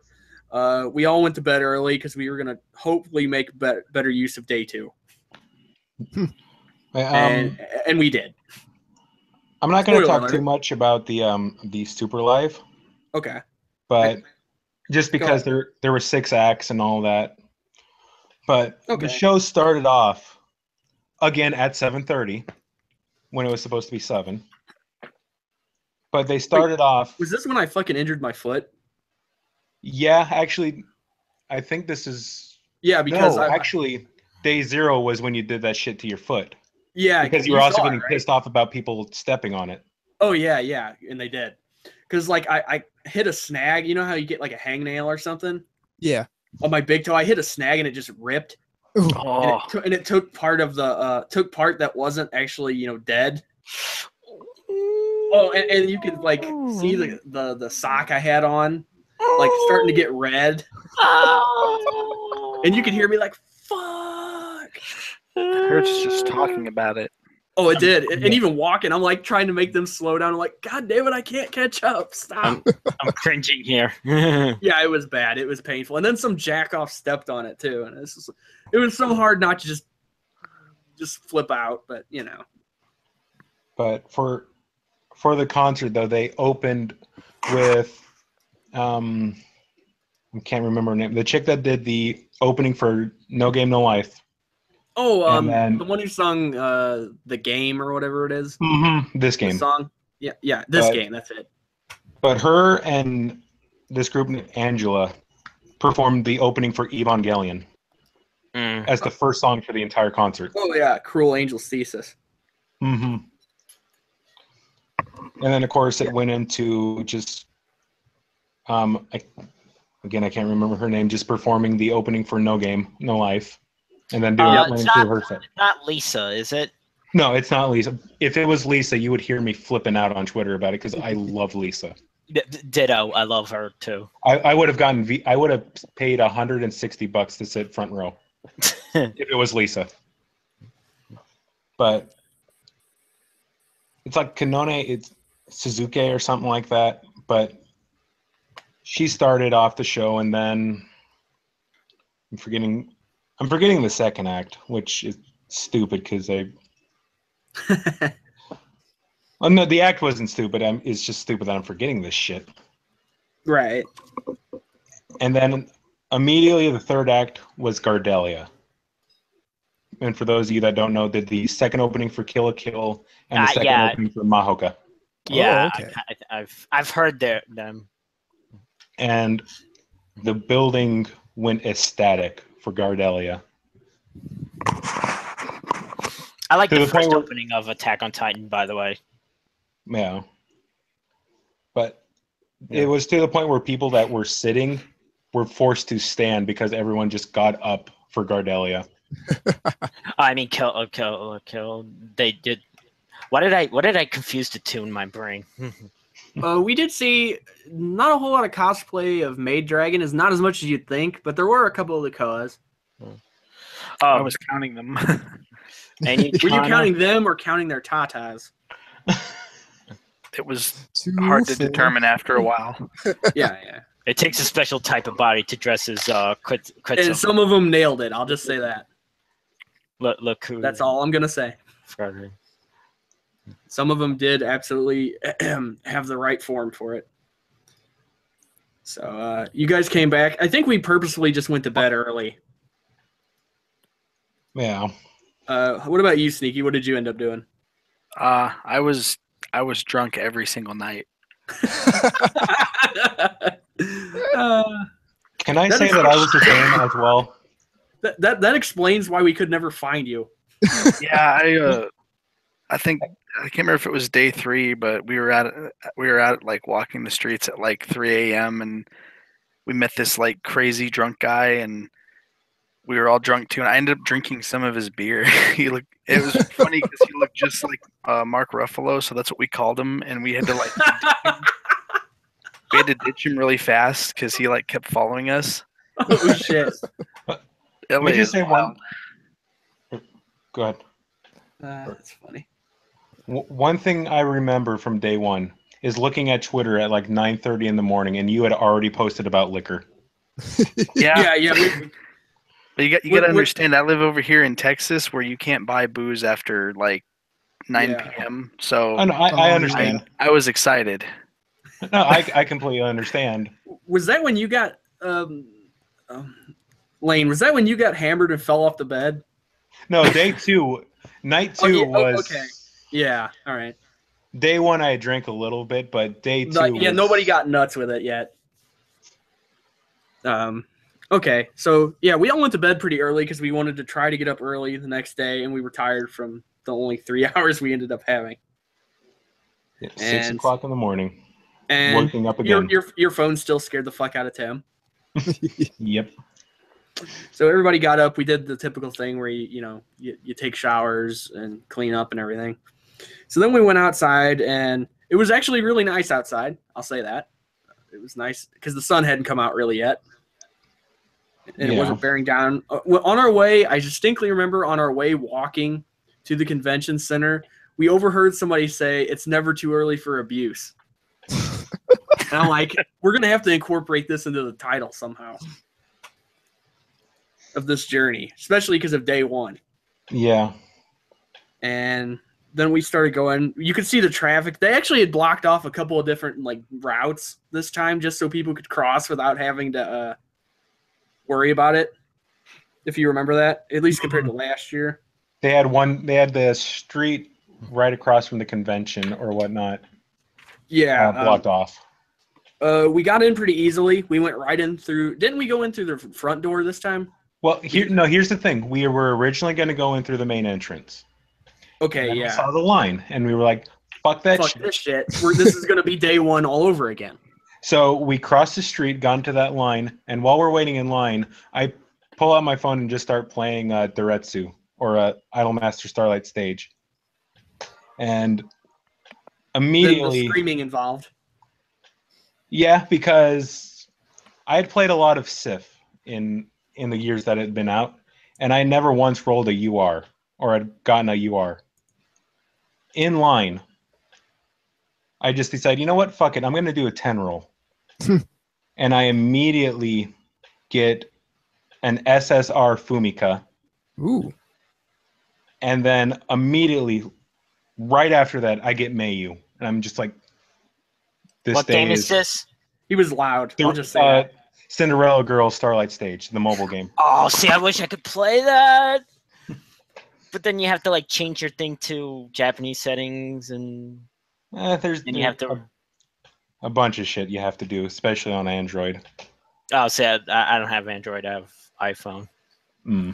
But so we wait in the line. Eventually, somebody points out that they open the other end. No, actually, someone involved with the actual AX staff was walking through the line like, yeah, we're opening the back door. And so we're like, fuck, to go that way. So we went that way. We were all planning on sticking together, but as soon as people got in there, it just broke apart, which actually made it a lot easier, by the way. Well, here's the thing. It was like, originally we were going to go places as a group. And then I'm like, hold on, I need to get money out of the ATM. And Timmy's like, bye. Yeah. He's just like, fuck you guys.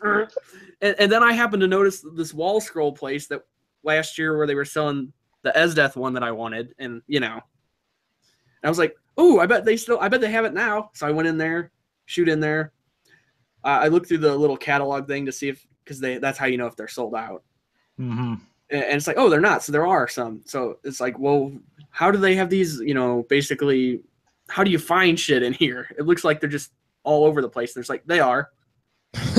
I'm like, oh, goody. So I happened to see one that had a Sentai Filmworks thing, and it's like, oh, and I pulled it up first try. Lovely. Like, ooh, goody. So I got that. I went back over to the ATM to meet with him. He was gone already. So, and that's how that started. Well, because I was in line for Idea Factory, and had I known they were selling the top NEP hats day one, that would have been the first place I would have gone to.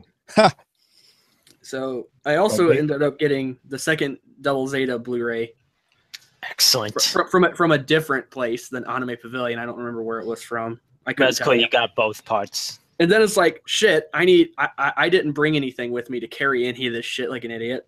Ooh. So I was like, you know what? So I went to the place that was selling T-shirts, and I bought me another Lovecraft one because I can never have too many. And I used that as the bag to carry other shit. Hey, it worked. I also swung by.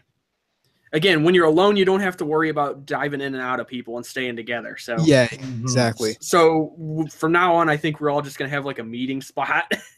Yeah. Like after everybody's got what they want, they meet back up here.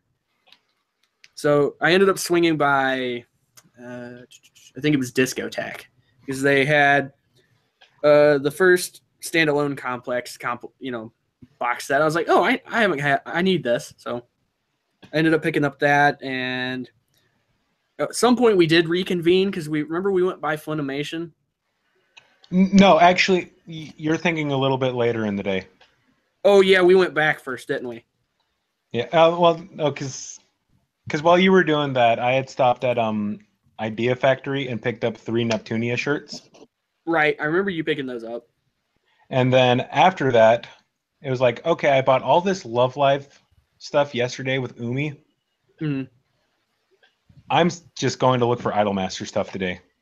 So I went to one booth that a friend of mine actually runs, and he hired this fucking jackass for security. Just like, you go to look at these figures, and I noticed this figure, and Anubis, you're probably about to sigh at this. I turn it, and it's a figure of Ayase from Oremo. Oh. And the guy immediately looks at me. He's just like, "Don't touch the figures." I'm like, okay, fuck you. You wouldn't need to worry about me touching that figure. Well, at one point, we went by the Bandai booth, and they had this really sweet setup where it had all these Zaku and stuff like in like a war room. You know how they got like the table with all like the green men and shit? Yeah, I think I saw pictures of that one. Dude, it was so sweet. I was like, I think Anubis would be having a fucking aneurysm right here. Just like, can I get this home somehow? Because it even had like the rocks and the dirt and stuff, like them positioned like they were, in trenches and stuff. Yeah, it was pretty sweet. But anyway, I ended up buying the Haruka figure from that booth that I ended up posting on Twitter, and then I run back into Timmy, and he's like, by the way, picked up these Love Life CDs, and I'm like, okay, show me where, because he's like, oh yeah, they also have Idolmaster CDs. I'm like, take me there immediately. Because we could hear the Hindane people though, because we were going on that side of the thing, remember? Mm-hmm. Because they were yelling shit. Like, I don't think they were supposed to, but they did it anyway. The one dude who's always yelling stuff. I'm just trying to see what Haruka figured. Oh yeah, I see which one. Yeah, he said so because we were sitting there and he was yelling stuff like, he's like, if you're looking for a safe space, do not come in here. You will be triggered. Is that the? But I see you also got Platinum Stars, the game. Mm-hmm. I was actually just about to talk about that too. This booth that Timmy takes me to, I noticed on the other side of the table, I'm like, that is Platinum Stars. And it's not just Platinum Stars, it's the limited edition one. Ooh. And they were selling it. They were selling it for $80. And I immediately picked it up because that thing goes for $200 online. The funniest thing was that guy was like, all active and former military personnel, cut to the beginning of the line. I thought that was amusing. Well, he's still talking Hendane, not the... Yeah.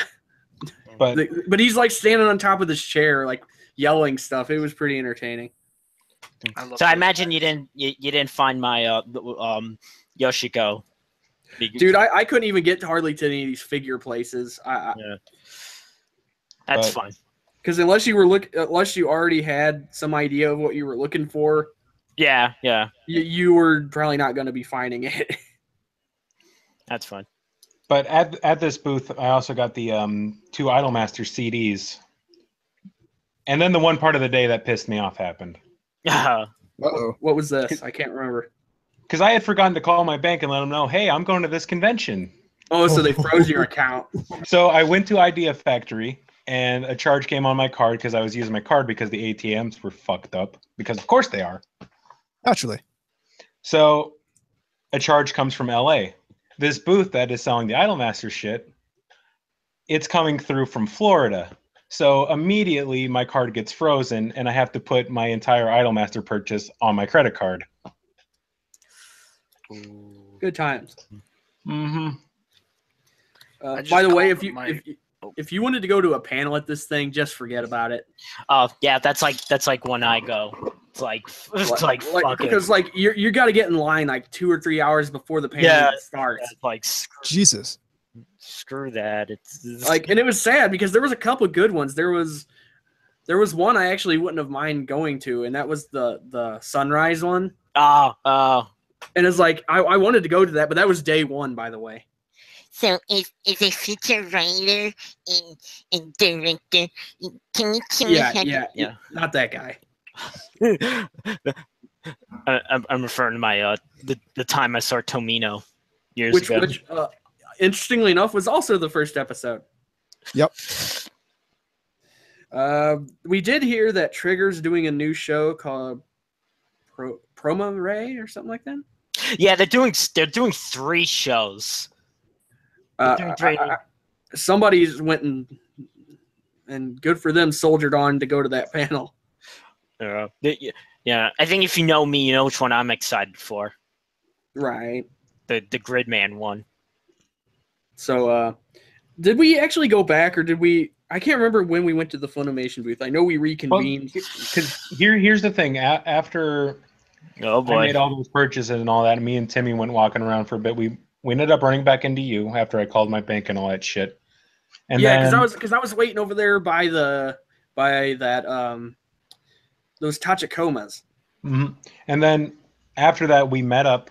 We went back to the hotel, dropped off our shit, and then you and Timmy went looking for food. Oh yeah. And then you guys went back to the vendor hall and went to Funimation. Meanwhile, I stayed back in the hotel and played Doretsu.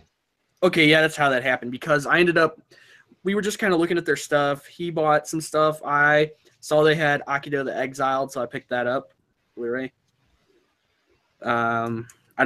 I probably should have checked out and seen if like it was a good Blu-ray or not, but Akizo the Exile. I know that Code Geass. Oh yeah. That's the Code Geass OVA. OVAs. Yeah, so I picked that up. I almost picked up the Strike Witches movie, but I had to start rationing out a little more money at this point. So I've heard like the thing it has very prominent like gradient. Yeah, I heard something about that too. Yeah, but I didn't hear about it till afterward, and I didn't pick it up anyway. So yeah, eventually we did, and we headed back to the hotel. We're sitting there. I'm trying to make something happen with my phone. It's bad reception in the elevator, and Tim of course has to be a smart ass, and he's just like white people problems. it's like yeah, because only white people use cell phones, Tim. Oh, of course. Yeah. Fucking white people problems. Yeah. I mean, anyway, we ended up getting back, and obviously it was already a better day than the first one. Just based on that, it would have been better if the panels would have been available, or if you wanted to.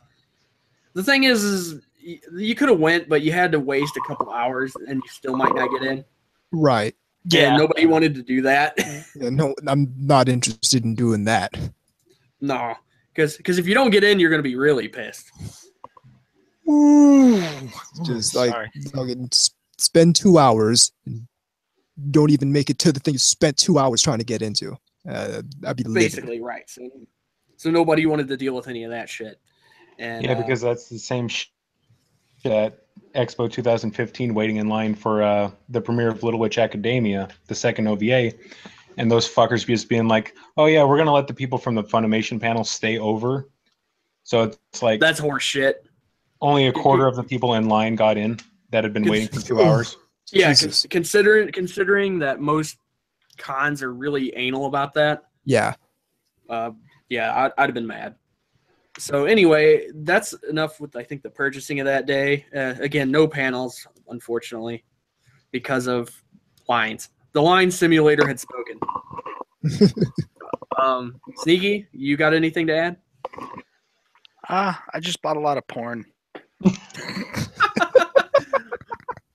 Well, I saw some of the tweets.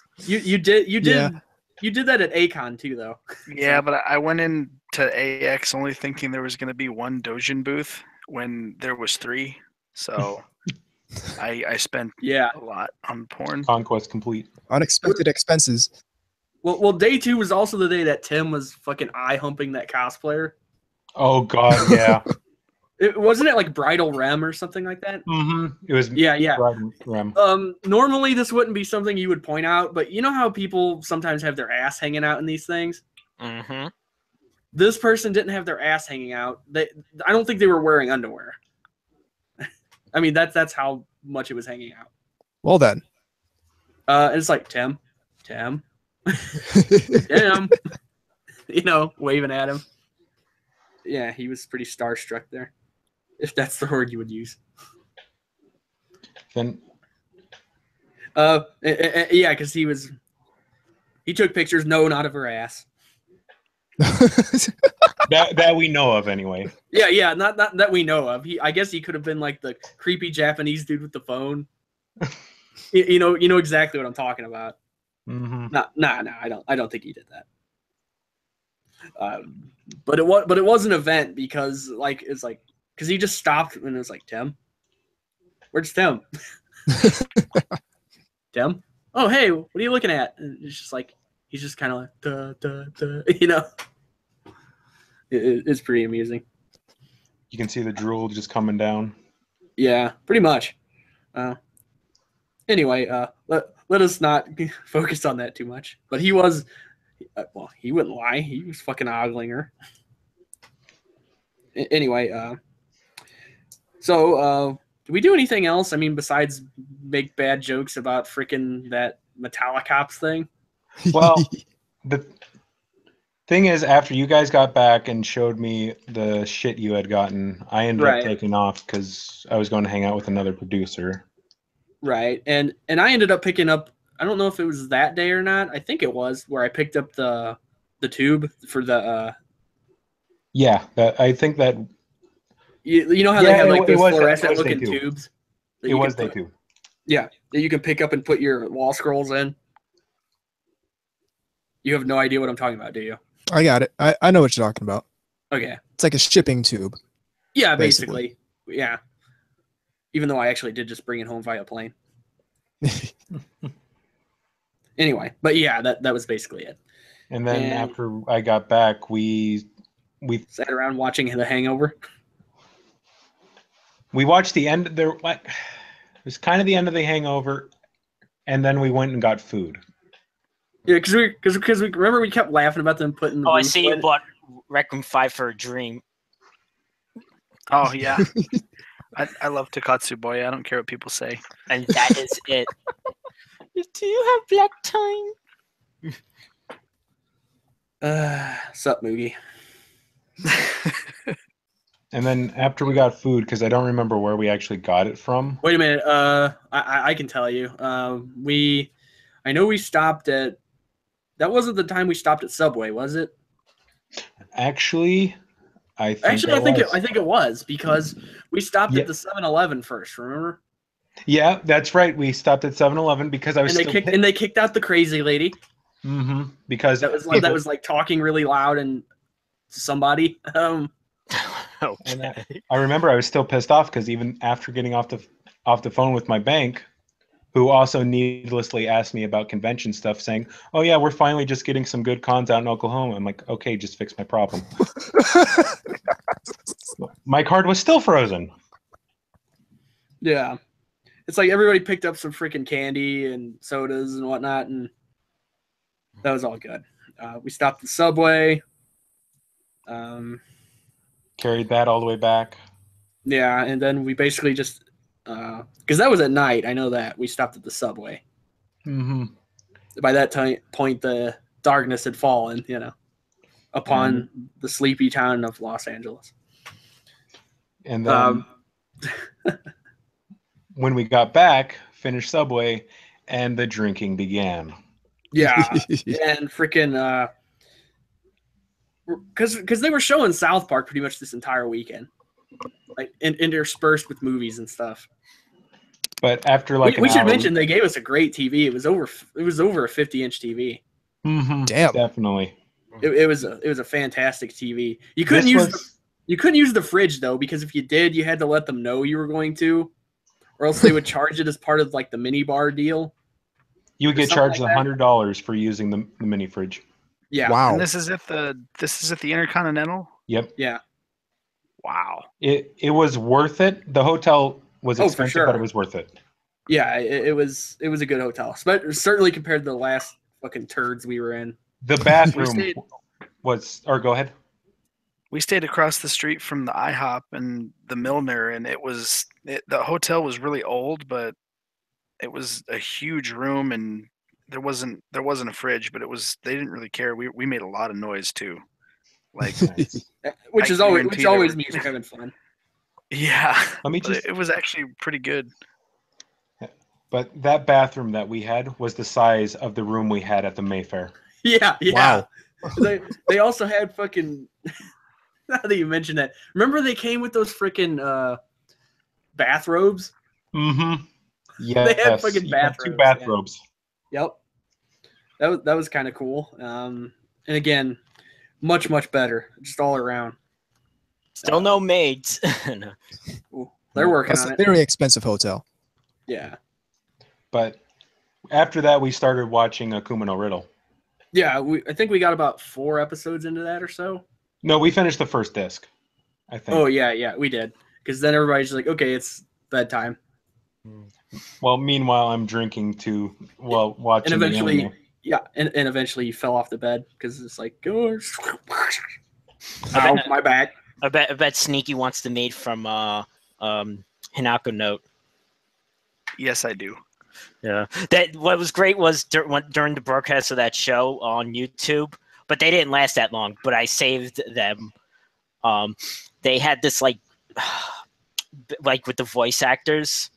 Yeah. And they were doing like these tongue twisters. Oh goody. and the one that was the maid character was dressed as a maid.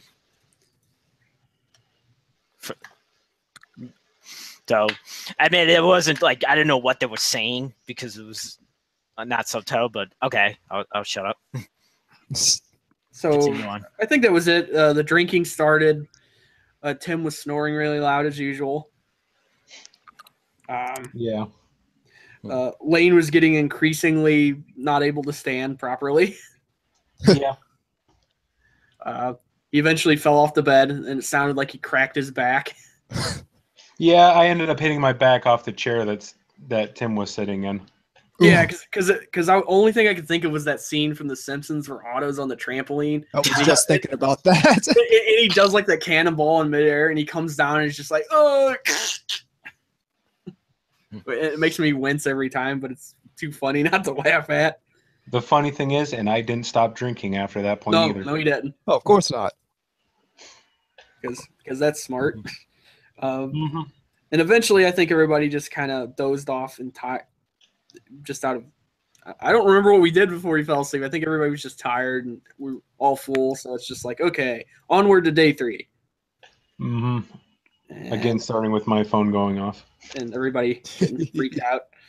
Again, typical thing. Get cleaned up. Go down there, etc. We went straight there. This time, I think, did we hit Faku first? I know we did early. Yes.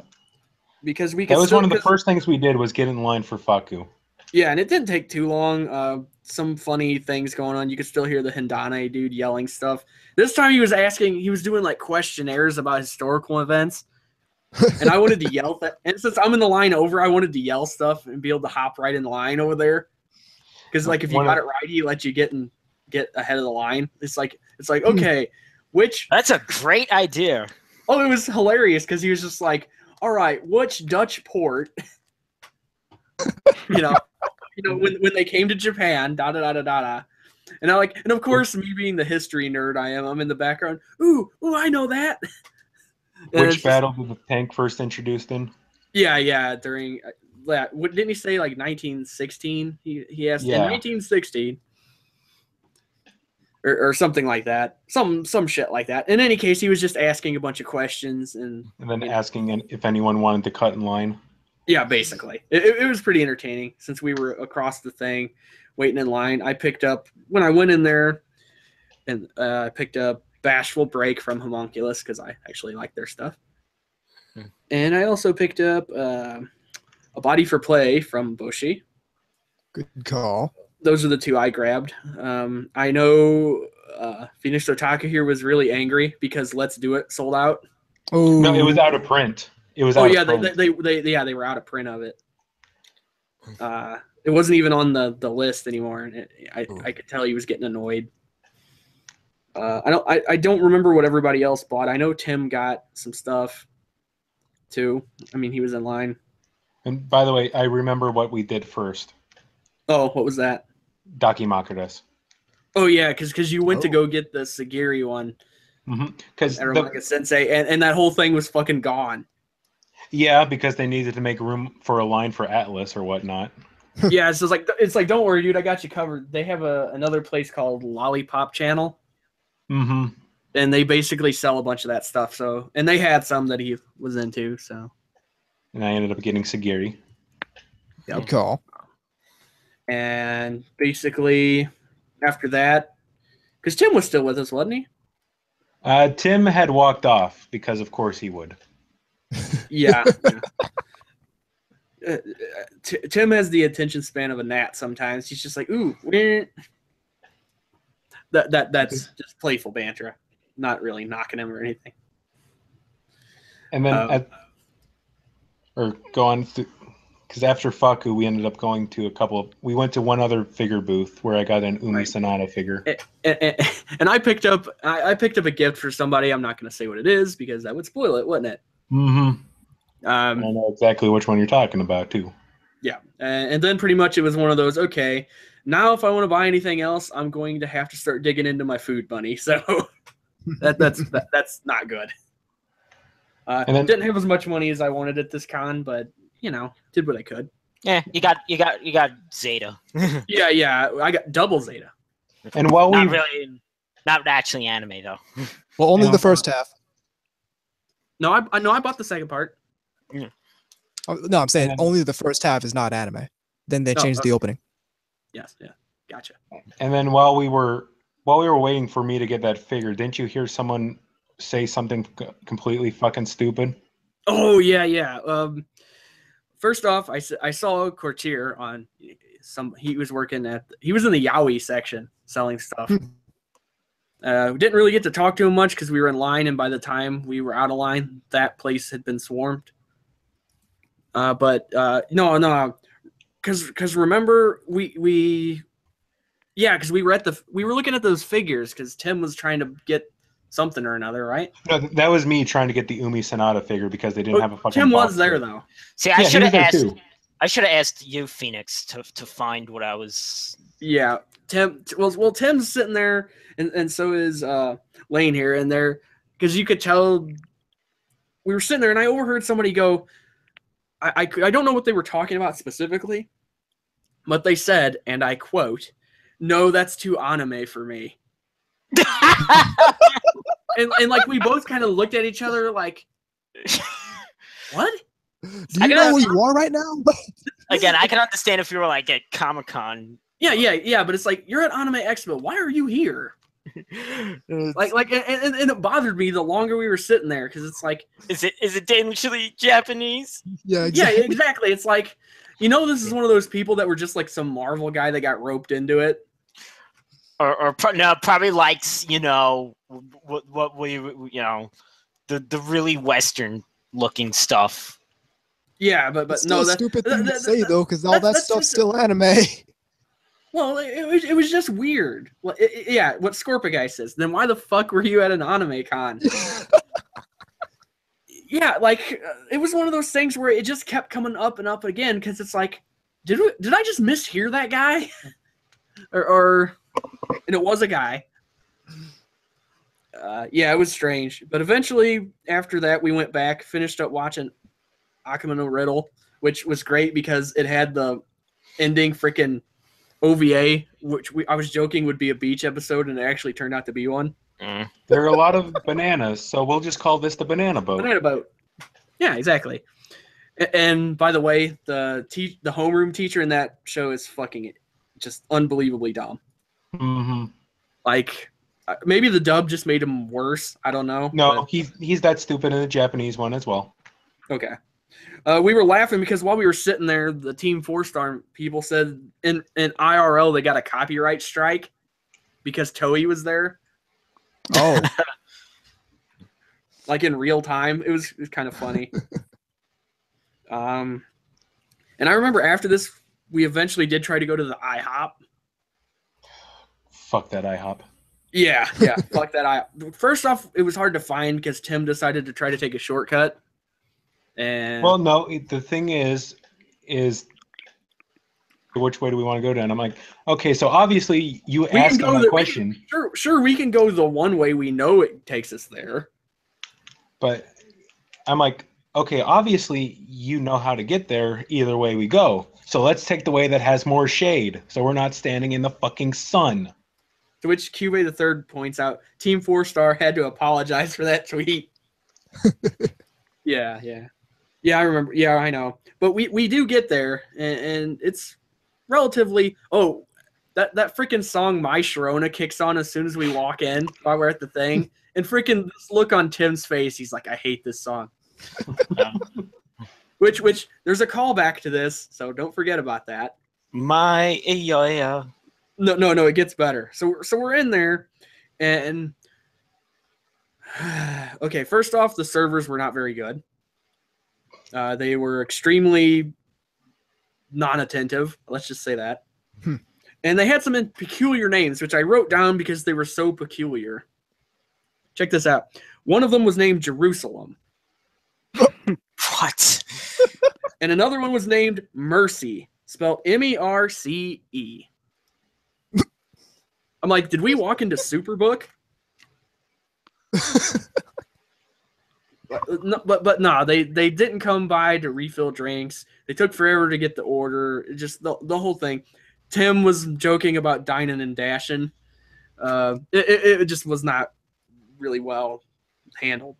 Thing that pissed me off is like, Mercy comes in. They never refilled your drink the entire fucking time we were there.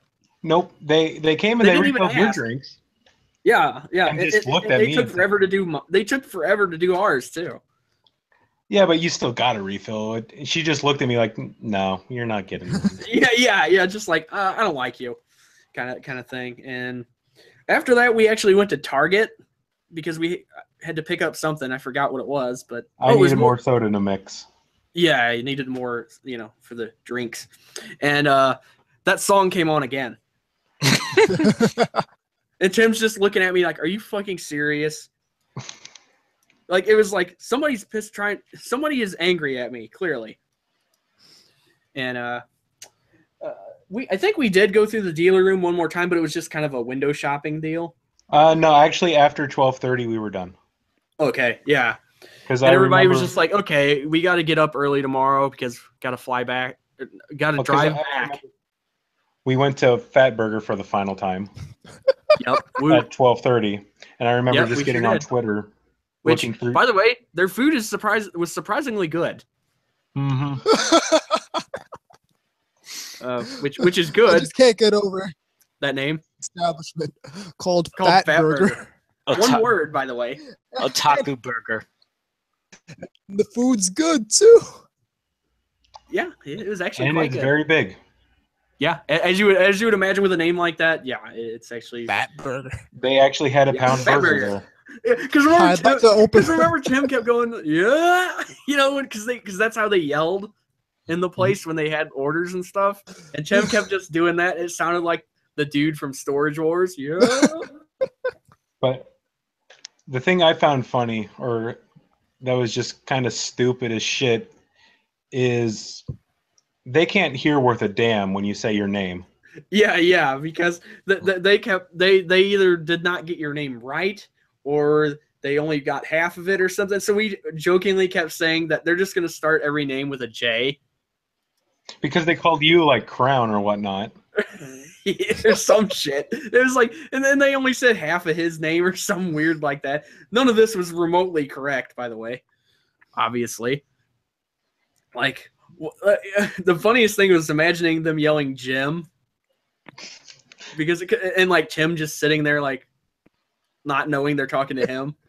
Jim! Anyway. We went there once. Yeah. Fucking. I made a joke. I made a joke about my name, and then they like misheard the joke, and then went with the joke. It's just like, holy shit, these people can't hear in here. Crown. Yeah. I was like, what the fuck? I was like, I can't believe I'm actually going to have to go answer to this name, which is not even close to being my name. In any case. It was pretty amusing. In any case, we went back. Then we decided to actually, after we was burgers. We was burgers, yeah. But we went back, ate. Everybody. It started to get a little later, and eventually, we took advantage that they had a pool. Yes. And it was quite awesome. They had a really good one. By the way. They hired dipshits to run the front door of the Intercontinental. So they did, because they said it closed at 6 and it was open till like 11. Yeah, it was open till 10:30, and the dipshit at the front door is like, yeah, it closes early. It closes at 6. That's not the best thing. The best thing is we all went down there, and they had like, you know how they have the like signs about drowning and shit like that? It's a pool. Yeah. But no. This was much more specific. You're not going to believe what this thing said. No, it didn't say there has to be a lifeguard on duty or any of this other shit. No. The warning sign in front of it before you went into the gate says this. If you've had diarrhea, or if you have diarrhea or have had diarrhea within the last 14 days, you may not use the pool. So some fucker did that. At some point in time, someone came up. Dude, this hotel was only open 6 days. It had the logical answer would be that happened at like another location, but would that be fucking hilarious if within those 6 days someone came in and shitted all up in the pool? like cause we were laughing at this because I wanted to take a photo. I didn't bring my camera with me, but it was like, what? Like, I understand the thing about, hey, about swimming etiquette and all that other crap, But it's like, no. This thing basically distinctly, and that's all it said. It didn't say anything else. I was like, yeah, somehow this seems to be fitting for this con. If you have diarrhea or have had diarrhea in the last 14 days, do not use the pool. Okay, I think everybody's good. So did that for a while. A bunch of Asian frat boys ended up showing up. That was kind of amusing. Throwing beer into the pool at each other. Wow. Yeah, and generally being silly. They were playing like this beach ball, and which I think eventually ended up getting out of bounds. There was a spa thing there too, and it was just the hot tub, and it was completely taken over for like 20 people at a time. Jesus. Yeah. So anyway, it was pretty cool. It's always nice when there's little extras like that. More drinking after the pool. Oh yeah, yeah. And then I was telling you to stop because you still had to drive back. And I did. And you did. And then the next morning, you're just like, God damn it, I should have stopped. No, I wasn't. I shouldn't have stopped. It's like, well, this is going to be fun driving home on a hangover on 4 hours of sleep. Yeah. So we get up. Sneaky, was there any day 3 stuff that you can talk about? I don't really remember a lot of it. I pretty much just I'm trying not to laugh about this, but since you were talking about being hammered, that's kind of funny. Well, I went to the I guess the Nipponichi Red Moon Day thing that they have every year, apparently, and I got to take a picture with the creator of Disgaea, which was really cool. Oh yeah, that is cool. Nice. It was funny because it wasn't even like a panel or anything. It was just like a little meetup on the outside of the building, and there's like 15 people there. And I met up with a Twitter friend of mine who's been going to AX for like a very long time, and he knew exactly where it was, and he kind of it was really cool because there was like nobody there. Right. Awesome. Very nice. Right. Tim managed to spot the Rem cosplayer again, and this time her butt wasn't hanging out, but he was still gawking just the same.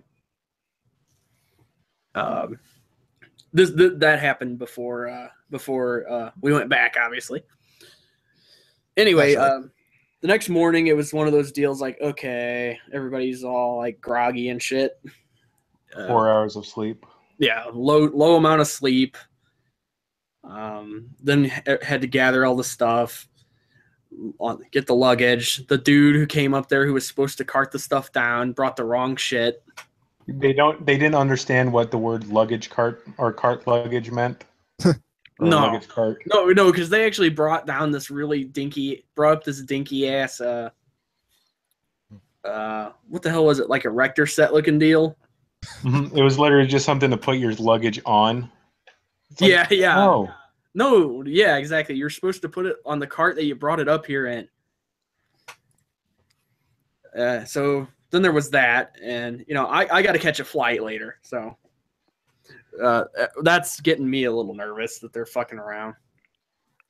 So in any case, we eventually get everything ready.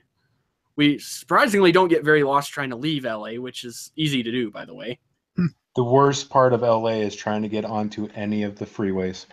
Oh yeah, ooh. Because at first we stopped at the thing, had to get turned around, and eventually we did get out of there, and we blasted music all the way back, just as we did on the way in. And lights and causing the post-con depression to start early. Yeah. Thanks, Tim. The journey is ending song. No pun intended. So we do that. Eventually, we get back into Phoenix. Nearly rammed this one jackass. Remember? Kind of. No. You remember because you had to slam on the brakes because somebody in front of them pulled in, like this truck tried to get in there. Yeah. Now I remember. Yeah, and everybody's like, "Shit!" Almost had a couple of those. Oh, we saw a couple of people driving the wrong way down the one way too. Yeah, literally. First day we get into LA, someone is trying to turn the wrong way onto the one way. Like it was one of those things where that really didn't just happen, did it? After that joke that we did, Mm-hmm. Yeah. So anyway, we got back into town in Phoenix, took Tim back to his place. Then Lane went back to his place to jump off his stuff and had to get me to the airport. And basically, I was worried sick about them letting me have the stupid thing with that holds the wall scrolls, because they had no problem with this. Like, it doesn't have any liquids or anything in there, so they didn't give a shit. Right. So I was like, okay, that's good to know. I ended up losing my freaking boarding pass after I got through TSA. That was great. Ooh. So I freaked out about that, and they're just like, no, you can just print one out afterwards up at the thing, at the gate. I was like, okay, not a big deal then. Yeah, somehow we can't go one show without mentioning poop. No, not really. That fecal matter seem to follow us around. Meanwhile, I'm trying to turn in the rental car and get back to my house from there. Yeah, and I'm stuck. At least I didn't have to deal with the dude in the plane this time. Yeah. Although I did have to deal with a performance of Proud to Be an American, which is fine. The fact that he could sing helped. And he didn't try to do the Christina Aguilera, look at me yodel kind of thing. So it was all good. Got back, got picked up back from the airport and basically just went on to normalcy. Although it seems like Sneaky and friends had a little bit more of a problem. Yeah. My buddy had to stay in Inglewood after the con was over for like 3 days because his car was getting fixed. And then I ended up staying with him for like about 5 hours. So we decided to go see the battleship Iowa. And I had bought the Iowa Android, and I was taking pictures of it on the ship. That's great. Yeah, there's nobody on there, so it wasn't that embarrassing, but yeah, nice. It was some pretty good pictures. But yeah, he actually just, I think, left yesterday, and his car broke down again. So, ouch! Son of a bitch. He's home now. That's cool. Did you see the You said one of your buddies got stopped at what, LAX? Oh yeah. I wasn't there to see that. How exactly did that occur anyway? Does it did they just go through the bag check thing? Yeah, I guess he bought some. It wasn't like the little lube packets that came with the own holes, but he apparently had bought like a whole container of it, and I guess just didn't take it out of his bag. So when they ran his bag through the X-ray, it was like, found it. From what he was saying, they said that they took out like all his books and Ono holes and stuff. Damn, embarrassing much. Yeah, he bought a bunch of dojins, and I think the one he had on the top of the stack was like Aqua from Konosuba, and her like ass was all out on the front cover, and it's like, man, that'd have been hilarious to watch, but not happen to you. Yeah. Yeah, I didn't get to see it though, unfortunately. I could see you like cackling, but then going, "Oh shit, I still got to go through this line." Yeah, I thought about that too, because I bought like a huge stack of dojins, and I bought a bunch of figures. I ended up having to ship some stuff back to myself because I bought a Faku skateboard and like a 1/4 scale figure, and my suitcase was so packed that I know which one that is. The Patty one, right? Yeah. Awesome. Yeah, that thing's huge. And it's like $80 to ship it back, and then I had to split up my dojins. I was like, okay, so I'll put the ones without the safe covers in my check bag, and then I'll put the ones with the safe covers in my carry-on. Right. Good call. Yeah, that sounds like that was a good idea. The thing is most places don't give a shit. To be completely honest, I mean, I've been through a bunch of these before. Your friend just happened to be unlucky in the sense that he forgot about the liquid tolerance or whatever that they allowance that they have for, what is it, like 3 something like that, and anything over that they're going to stop you and completely check out your stuff. Right. So sounds like your friend had a unpleasant haha moment. Yeah, they said that they all laughed about it because I guess he was talking with the TSA agent, and they said that he asked him what the weirdest thing he saw come through the X-ray was, and apparently it was some gay porn star brought like a 2-foot dildo. But I can imagine they've been seeing that stuff all week with all the people leaving, and that's why, I wouldn't be surprised. That's why they're probably not going to stop anybody. Really. He just got unlucky to where he went over the line with the, liquids. I can't imagine that situation. It's funny because he's kind of like shy. Oh no! Oh no! We're gonna need to check your bag, and it's like, oh shit! Damn it! It's like, oh crap! It's like this is like sitcom level shit. But okay. Anything else anybody wants to add outside of it sucked after it was over? Oh, I know. There is one thing. Next year, they actually seem to have learned their lesson from day one. Because now they're mailing the badges out, if I'm not mistaken, right? Oh. Mm-hmm. Yeah. They're mailing the badges, and now they're actually putting Expo back to day one being on Thursday and going through Sunday. And after the 4th. Yeah. When I noticed this year's Expo years, I thought, wait a second, these are weird con days. Yeah, and I will say one thing on my trip back via plane, the fireworks were going off, and it's like, they know I'm back. I even said that. It's like, see, they knew I was coming back. We were in our hotel when the fireworks were going off, and we couldn't tell if it was gunshots or fireworks. that especially in LA. Yeah. Like, was that Anime a gun? Expo It's like you hear a firework, and then you hear a siren go, well, somebody's dead. That just reminds me of Anime Expo 2016 with Derek. As soon as the thing went off and he just hit the floor, and the speed at which he hit the floor. Well, you heard it. You heard the sound bite. Because I was recording it at the time when he just like, you could hear him, bam! And the only thing you can think of is only thing I can remember about that is Tim singing, Ain't That America? that fucking John Mellencamp song. Sorry. Good stuff. But no, it looks like they've sorted things out. So we might be going back. If day one was how the rest of it would, I would not go back. If every day could be like Sunday next year, I will definitely be going. It would be a lot more tolerable. We might go back. We'll see. We might want to go somewhere else. We'll figure it out. You'll know about it, though, if we do. Stand in line for the A&N panel. That would be a waste of time. Not even for a joke would it be worth it. Stay in line for that.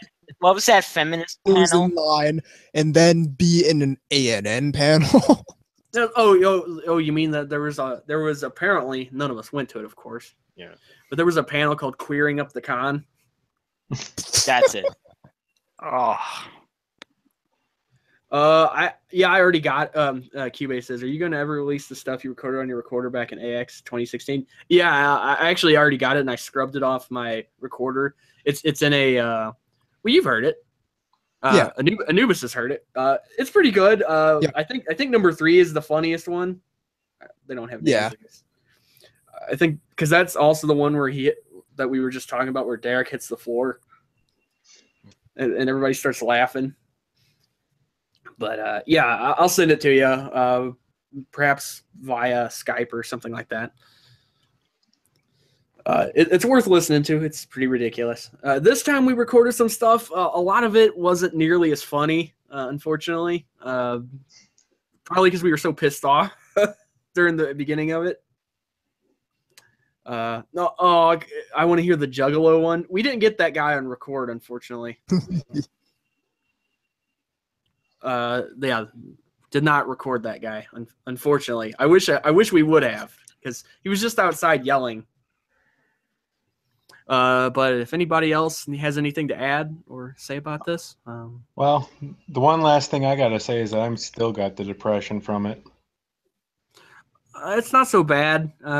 Again, it probably would have been worse if frickin' I wouldn't immediately had to go back to back to the grindstone.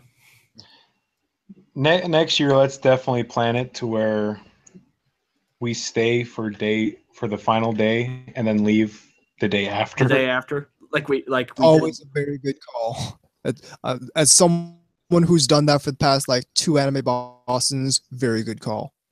Right. So it was all in all, it was a pretty good one. It had its problems, and the beginning of it was terrible. But even in its terribleness, there was a lot of humor, like Tim getting really pissed off at Uber Eats and which I thought he was getting really to the boiling point, though. Yeah. Because you could tell he was getting pissed, throwing his phone and shit. So, kind of worried about him at that point.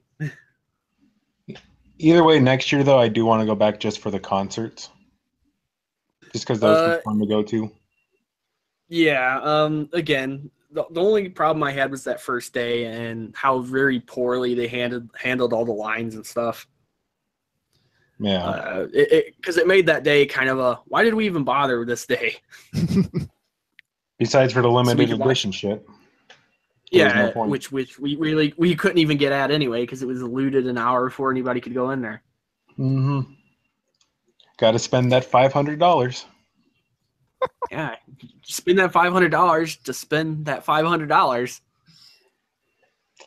Though I will say I heard you like spending $500. The only reason why I say it would be worth it is just because of hotel picks, being able to get the first choice of hotels. Because if you don't, it literally you have to be there in the first half an hour, or else you don't get a hotel. Jesus. Yeah, it's pretty rough. So anyway, final thoughts? I enjoyed it. I mean, it was like I said on Twitter. Started off rough, though. Like I said on Twitter, it was a very mixed con. The good days were great, and the bad days were just infuriating. Yeah, I mean, I'll just go ahead and say that it wasn't the best con I've ever been to. I'm not going to say that. Definitely not. But it had its moments, and there was some pretty entertaining things. The hotel was fantastic. Mm-hmm. Definitely. Which best first time I could ever say that about one in LA. Definitely can say that. If we go next year, I'm honestly considering going back to that hotel. Yeah, it's a little pricey, but it actually is worth it. Mm-hmm. So, Sneaky, outside of your friends' adventures with having their dojins and Ona holes exposed, how was it for you? Well, it's my first out-of-state con. I had a lot of fun despite... I mean, I went there expecting there to be huge lines, so I kind of... Yeah, but it was worse than it usually is, though. Yeah, but the majority of the reason why I went was to, like, buy stuff and meet up with friends, so... there's always that social element to this. Yeah, but if I wanted to go to any panels, I think I'd have been really pissed off. Yeah. The panels I had actually kind of looked at, which was a handful of them. It's like, well, after that first day, it's like not going to any of those. Because I went to the Nipponichi panel, which wasn't even that big, and we waited in line for I think an hour and a half. Damn. Yeah, so if you're going to a panel, you're spending an hour or two at least in line. Yeah, so you really got to choose which ones you want to go to. And you got to know where they're at in the whole bit. Because let's just say if you're looking to go to panels, you can't screw around. You can't just walk into a panel. Yeah, it's definitely not like A-Con, where if you're bored, you can just pop in somewhere. It's like, hey. Which I'm honestly considering going back to A-Con next year. As long as I don't have to eat at the rodeo goat again. Well, thankfully they moved hotels, so. Yeah, it looked a lot. It's in the Fort Worth Convention Center now, so it's much bigger. So, all right. Well, they say everything's bigger in Texas. So. Yeah, and Fort Worth's a nicer city than Dallas. So, is it truly still a 24-hour con, or do you know? I don't know, since I kind of didn't go to it. I only went to it one day for a couple hours this year. I pretty much just went there to check out Hendane and then left. He did the tactical military strike. Yeah, I know exactly what I'm looking for. I know where I'm going. I've got the money. Here we go. Anyway, we're gonna wrap this up. Go to break. Yes, indeed. We are up against the second break. NTR Radio. All right. Cubase says, unless some shit happens, I'm coming to AX. Well, we'll plan on coming back then, I guess. Probably.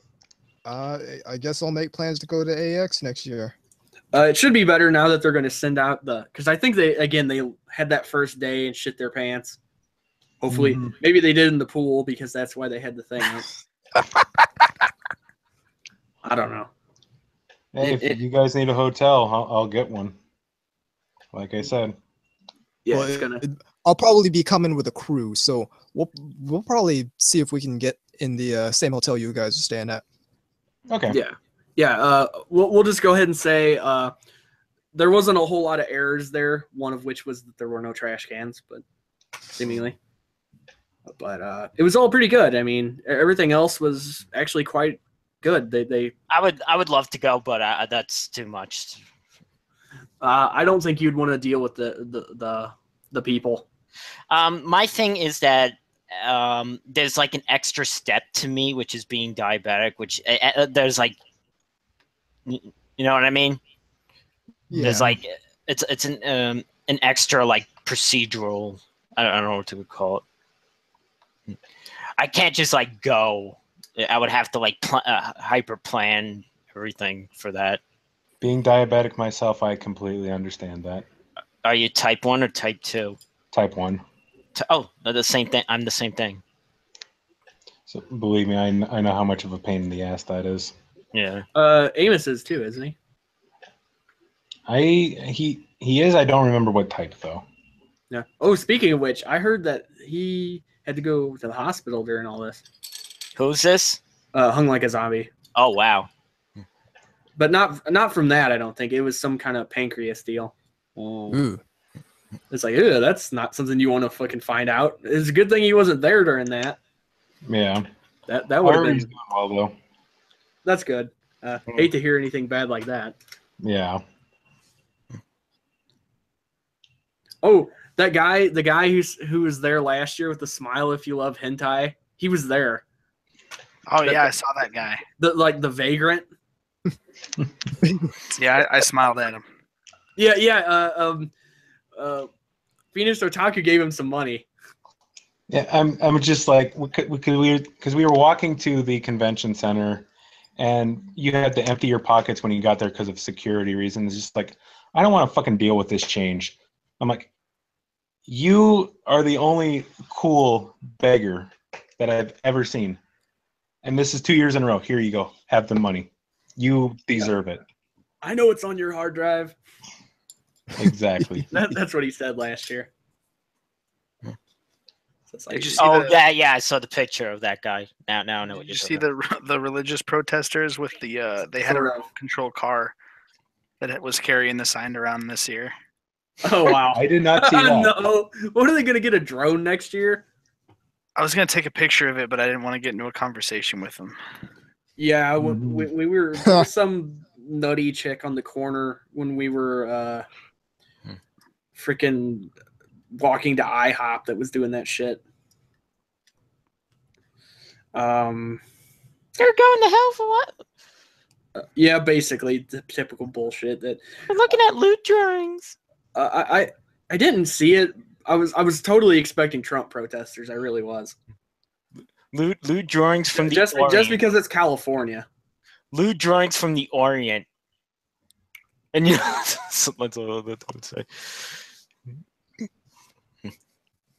Though, yeah, considering you're in California, probably. Yeah, I totally expected that to happen. So, I'm gonna have to retweet these Saren Kagura figures. I just saw. Holy shit. Yeah, it was, but overall, it was hardly the worst con I've been to. Yeah, I mean, besides for Saturday, it was a pretty which there's no excusing Saturday. It was pretty shitty. Yeah, I just think they weren't expecting that amount of people to actually be there. And it was mostly because of the Idol concert the night before. Yeah, I think that probably contributed to the mass insurge of people. Yeah, it makes sense. So, but no, it was pretty good. No music. No, he's still trying to figure out my responsibilities again. He forgot which one. He forgot. He's still looking to pick one. So no mail. So we get to bitch about Funimation, I guess. Talking about this Funimation. I hate Funimation. You have a special relationship with them because you actually live pretty close to them. They're in like the next town over. Like I can drive 2 miles and be at their freaking HQ. Yeah. Okay, I'm sure you'll have some stories. Knock knock. Hey, cut this shit out. Stand outside with a megaphone. Don't stop ruining Dragon Maid. Seriously.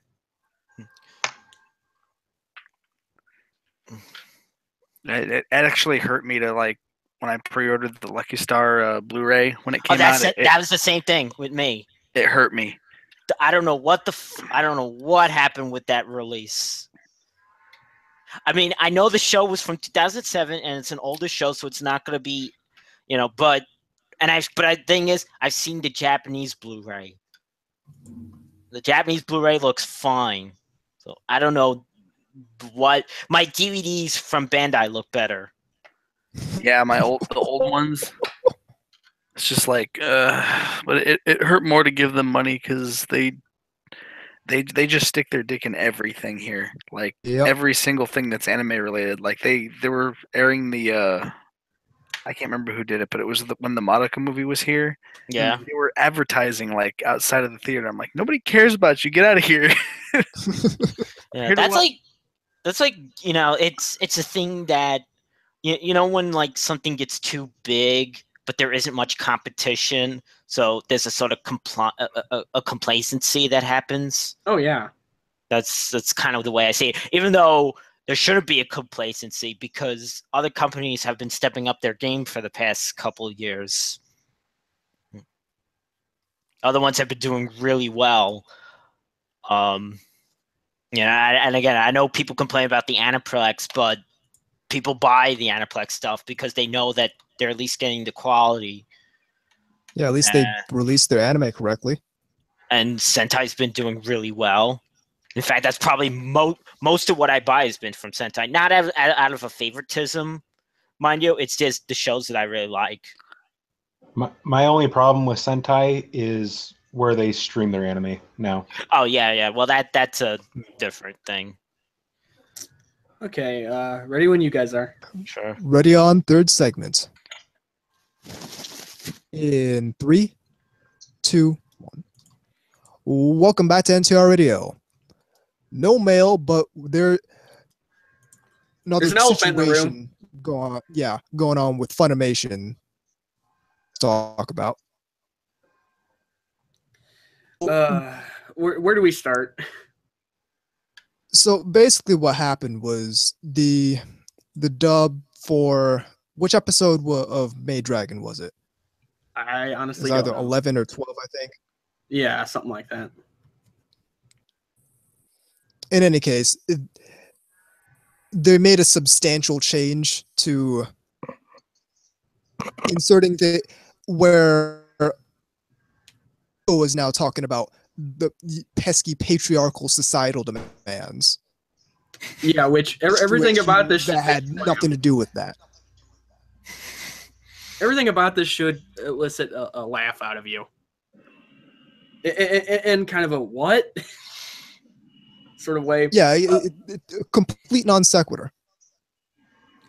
Yeah, I would say this. Basically, if you trace it back to who's responsible for this, you're seeing a lot of the same names popping up. One of which is voice actress, and I think they do some of the AR stuff, A&R stuff, if I'm not mistaken. In any case, the name is Jamie Markey. At least I think that's how her last name is pronounced. Mm-hmm. Yeah, and the thing is here's how you know. Yeah, it's basically the prison school thing again. Sort of. Pretty much. Funimation Mad Libs. Yeah, sort of. But if you looked at her feed, which I did, she basically is doing the same thing that anybody else did when this sort of thing pops up, and that's just trying to deflect. Oh yeah, it's the same thing that happened with Prison School, where someone ruined the script for the dub by putting for no their real personal reason. shit in it. And when called out on it, they clapped back at people who were calling them out on doing what they weren't supposed to do. Yeah, basically, the deflection is basically somewhat like, oh, well, it's a good thing you can just watch the subs then. It's like, that's kind of missing the point. You know, this isn't Ghost Stories. Yeah, Ghost Hunters was a show that even the Japanese people didn't care. The Japanese to like do whatever with it. This basically it was one of those things where, oh, okay, yeah, because here's the thing I don't get. All right, more than anything else, why choose this show of all shows to do this? Like, because we all know that, you know, the clientele who would be receptive to that message watches shows like this. They know it's a popular show. So if the objective is to disseminate a political opinion, you want it to be in the most prominent possible avenue. I suppose, but is it? But you're not going to take. But in this case, isn't that people are actually watching? But in this case, isn't that a lot like going down in the middle of LA and holding a big old sign saying you support the police? It's probably less dangerous. I mean, really. For those who are listening that aren't part of the United States, that joke is because LA has been burnt at least twice. Possibly more than that, but at least twice that everybody knows of. It's again, where Funimation's doing the same shit they did with earlier in Maid Dragon. So what really happens is they're gonna fix it in the disc release, and we're gonna find out in such a way where the disc released for anyone to know that they fixed the dub. Basically, and by that time they already have that person's money. I want to know, like again, we know these cases, like, but how many? Because there were more prominent shows, but how about like less prominent or less popular shows? Like I mean, I'm kind of afraid to buy like Valkyrie Drive to know what was inserted into that dub. It all seems to be coming particularly from Funimation. Well, that's a Funimation show. That's why I said that. Okay. All right. Could be. I don't know. Look who's in charge of the writing, or who's heading that on that show. The ADR. Yeah. Yeah. Or the one that scares me the most, and it's also like the most painful for me to like not support is Love Live Sunshine. Okay. Because they have Love Live Sun. They have the license for Love Live Sunshine for some reason. From what I heard, they didn't do any shit like that in the Love Live Sunshine. Yeah, it seems weird what shows they're picking to do this stuff. That's what I was kind of getting at. It's like, yeah, because the people who would be receptive to a message like that are totally into Maid Dragon, of all things. Which is weird. ADV used to kind of do similar stuff back in the day. Wait, they shoehorned feminist crap in there? Well, not necessarily the feminist, not necessarily that, but they had a guy on their like 80. This guy, I know he was gay, which actually kind of plays into the and I wish I remembered the name, but he would do a lot of like gay jokes into his like the dub scripts for stuff. Interesting. I actually didn't know that. I wish I remembered the guy's name. I in the chat somebody says Stephen Foster. That's it. Thank you. Oh okay. Yeah, he's infamous for doing exactly that thing. Yeah, Stephen Foster. I just remember that he used the word dyke in the trailer dub for Pony Dash. And now Tumblr wants his head. And I'm like, yeah, you know, a little surprising, you know. You get I'm sure that's a common insult in Japan. Anyway, so I don't know. The thing about this is what's going to end up happening is people are going to get irritated and just stop buying it. Eventually, I think it's going to take a couple more times for them to actually gear up and say, you know what, we're not supporting this company anymore if they're going to continue doing this. That would be the ideal, but the problem is Funimation has so many, like, I don't know, their fingers in every. That's a wrong analogy. I don't know what to like say. They don't just have these things, but they also have like DBZ alone is their own industry, and of course they got like the streamings thing with Crunchyroll, so they got their hands on a lot of stuff. I get what you're saying. Is they have their tendrils kind of spread throughout the industry. Exactly. Right. It would take more than just some people to not buy. Well, I mean, I don't know. In any case, basically what's going to end up having to happen, though, is there's definitely going to have to be pushback, or it's not going to stop. Well, certainly. So, because the message that people are sending right now is, hey, it's fine, continue doing whatever you want with the dub script, even though you're not supposed to. Anyway.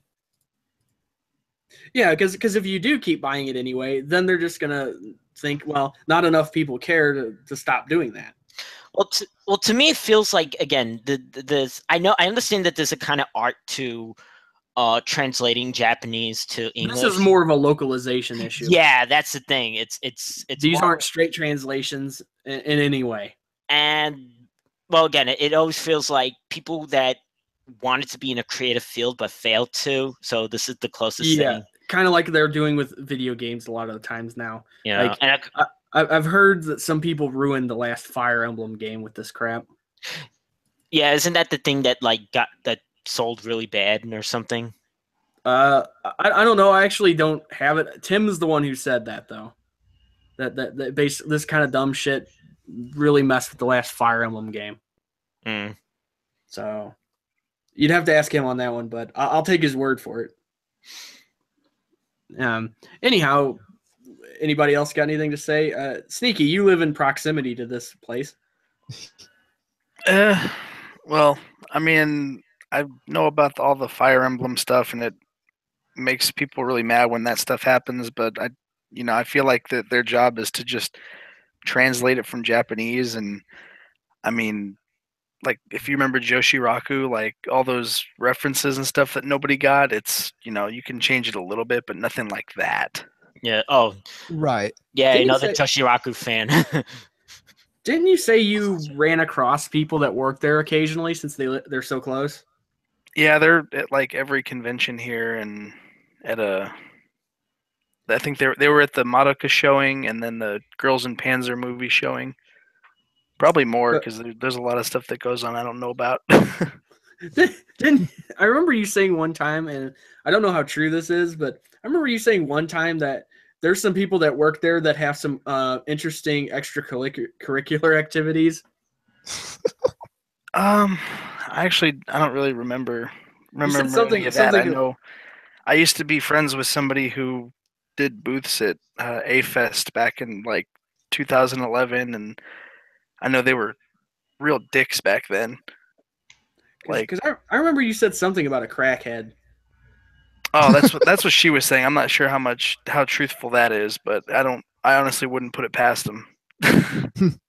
seeing how some of them act, but it's like, yeah, first you dub anime, then you're tweaking. Woot. It's a slippery slope.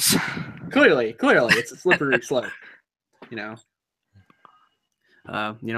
First you're doing voiceovers and then math. Yeah. It happens. Kirby the Third says, outside of the Haruhi movie, I'm glad I don't have anything I want from Funimation right now. Yeah, there really isn't much. There's a few things, but it's negligible. It's negligible. Sentai's gotten way more of what I'm into. I need to actually pick up some discotheque stuff, honestly. Yeah. And I'm loving like Nozomi's / Right Stuff for their Gundam stuff. Oh, yeah. Actually, I'm not loving it because they're putting it out too fast to where I can't actually get it. Oh. It's like, I'm not made of money. every time you put something out, I can't just grab it. Yeah, I really pump, but slow down. I really love the idea. I just have to acquire currency here. Well, like I said, start with like the favorites or. No, I'm starting with the stuff I don't actually have anything. Oh, that like too. Double Zeta and Victory that have never been out here before. Yeah. That. I have DVDs of the other stuff. I can live without them if necessary, a Blu-ray version. But I do need to pick up this other stuff, which I'm surprised they haven't announced Seed or anything else already, since they've already started kind of weaseling their way into the AU stuff. Well, yeah, now they announced Wing, which exactly. So it's coming. Yeah. Which that's going to be like. You're going to see a little bit of a resurgence. That's what I meant to say. They're going to have a little bit more profit of that because that's like a nostalgia thing for a lot of people. That's exactly what I mean. You'll probably see a little bit of a boom happen with that, just for the same reason you do anytime there's some kind of Toonami type title. It's like, oh, we're putting this back out. And then it just kind of goes whoosh because of all those people that grew up watching this stuff. So dealing with Funimation, maybe people should start going back to writing complaints. Hey, anything that works doesn't also give them money. Well, yeah, it's just like I'll buy it this time, but see, the other thing is like you tell them on social media, and then they like just get pissy about it. So yeah, then they just go into you must be one of those Gamergate creepos. Kind of. I'm not. It's like I'd be all up and just start writing to higher ups. It's like, hey, get those people. If I'm not mistaken, didn't Universal buy them? Yes, that's the thing. This is like a recent thing with them. This isn't. Yeah, it's not new. It is relatively new, rather. Because I don't remember any of this. They haven't done this before. I mean, because the Code Geass thing, there was a big problem with that. If you remember the Blu-rays with that. Yeah. Yep. And then people tried to correct it, and then they still got the wrong shit. So it was like somebody completely dropped the ball on that.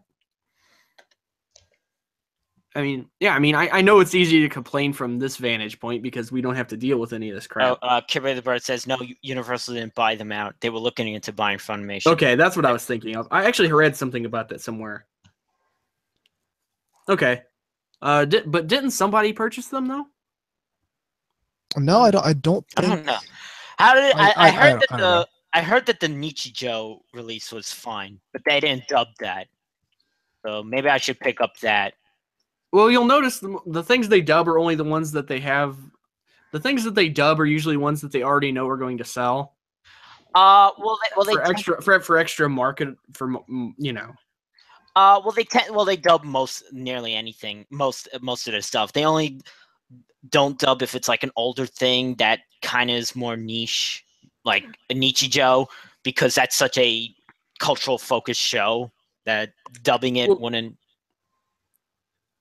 Plus, they just don't want to sing the songs, which Funimation has a penchant for liking to do English versions of songs. Oh yeah, which annoys Phoenix Otaku up a wall. Like Negima. The worst one was when they were trying to dub Norin. They need trying to do the music for Norin. Media blasters like to do that too. But they released like a decade, so we don't really need to worry about that. Norin's that farming. What's that? Right? Yeah, Norin is the agricultural one. I need to see that because I like Silverlink and Shin Onoma, the director. It is definitely a show to check out. Yeah. So, they've been screwing around. You said the Lucky Star Blu-ray is pretty bad. Yeah. I didn't listen to the dub. I've just started watching subs. The dub was quality. The Bandai. The dub was just straight over from the Bandai thing. That's not what the video quality was like. This like pixelated, like a DVD upscaled to Blu-ray. And I get that again. Like I said, it's an older show from 2007, but that's another excuse because I've seen the Japanese Blu-ray, which looks fine. Again, somebody in the somebody in the mix definitely screwed up. Most likely. Yeah, I don't know what, and again, once you buy it, you can't it's not like you're going to be like, oh hey, by the way. And believe me, I tried watching it in different scales, right? Like different resolutions. So I wasn't like just a put it in. I did everything I could with that. So okay, so well, I'll take your word for it. I still have the DVD, and I have no real reason to upgrade right now. So. Yeah, that's fine. I did it for completion. So well, now that I understand, but sometimes you'll just double dip on something because it's like, oh, I really like this show. Right. I mean, I'm no stranger to that. Yeah. All right, so is that going to be about it? That is about it. All right, so thank you guys for showing up. NTR Radio. Yep. Thank you guys for showing up. Yes. So. Also meeting you guys. Yep. No problem. No problem. Anytime you want to come back, we got some interesting things to talk about, or that you can add to or make fun of, or whatever you want to do. Yeah, thanks for having me. It's all good. Yeah, no problem. We could discuss idols. What titles you don't want to be caught with at TSA? If you guys ever want me on, you know where to hook me up at. We absolutely. We don't all have to be nerds. Oh, holy shit, that guy. Yeah, you can find me on Twitter. Yeah. Pretty much all the time. We could talk about. Did we ever tell you about that, Sneaky? What? There was this guy on this toy forum. Like, isn't he like in his 40s or something? Probably. Probably late 30s. Now probably in his 40s. Yeah. But basically, he's like, we don't have to be nerds. We can talk about football and girls and life. And it's like you're on a toy forum meetup. Yeah. Let's have some self-awareness here.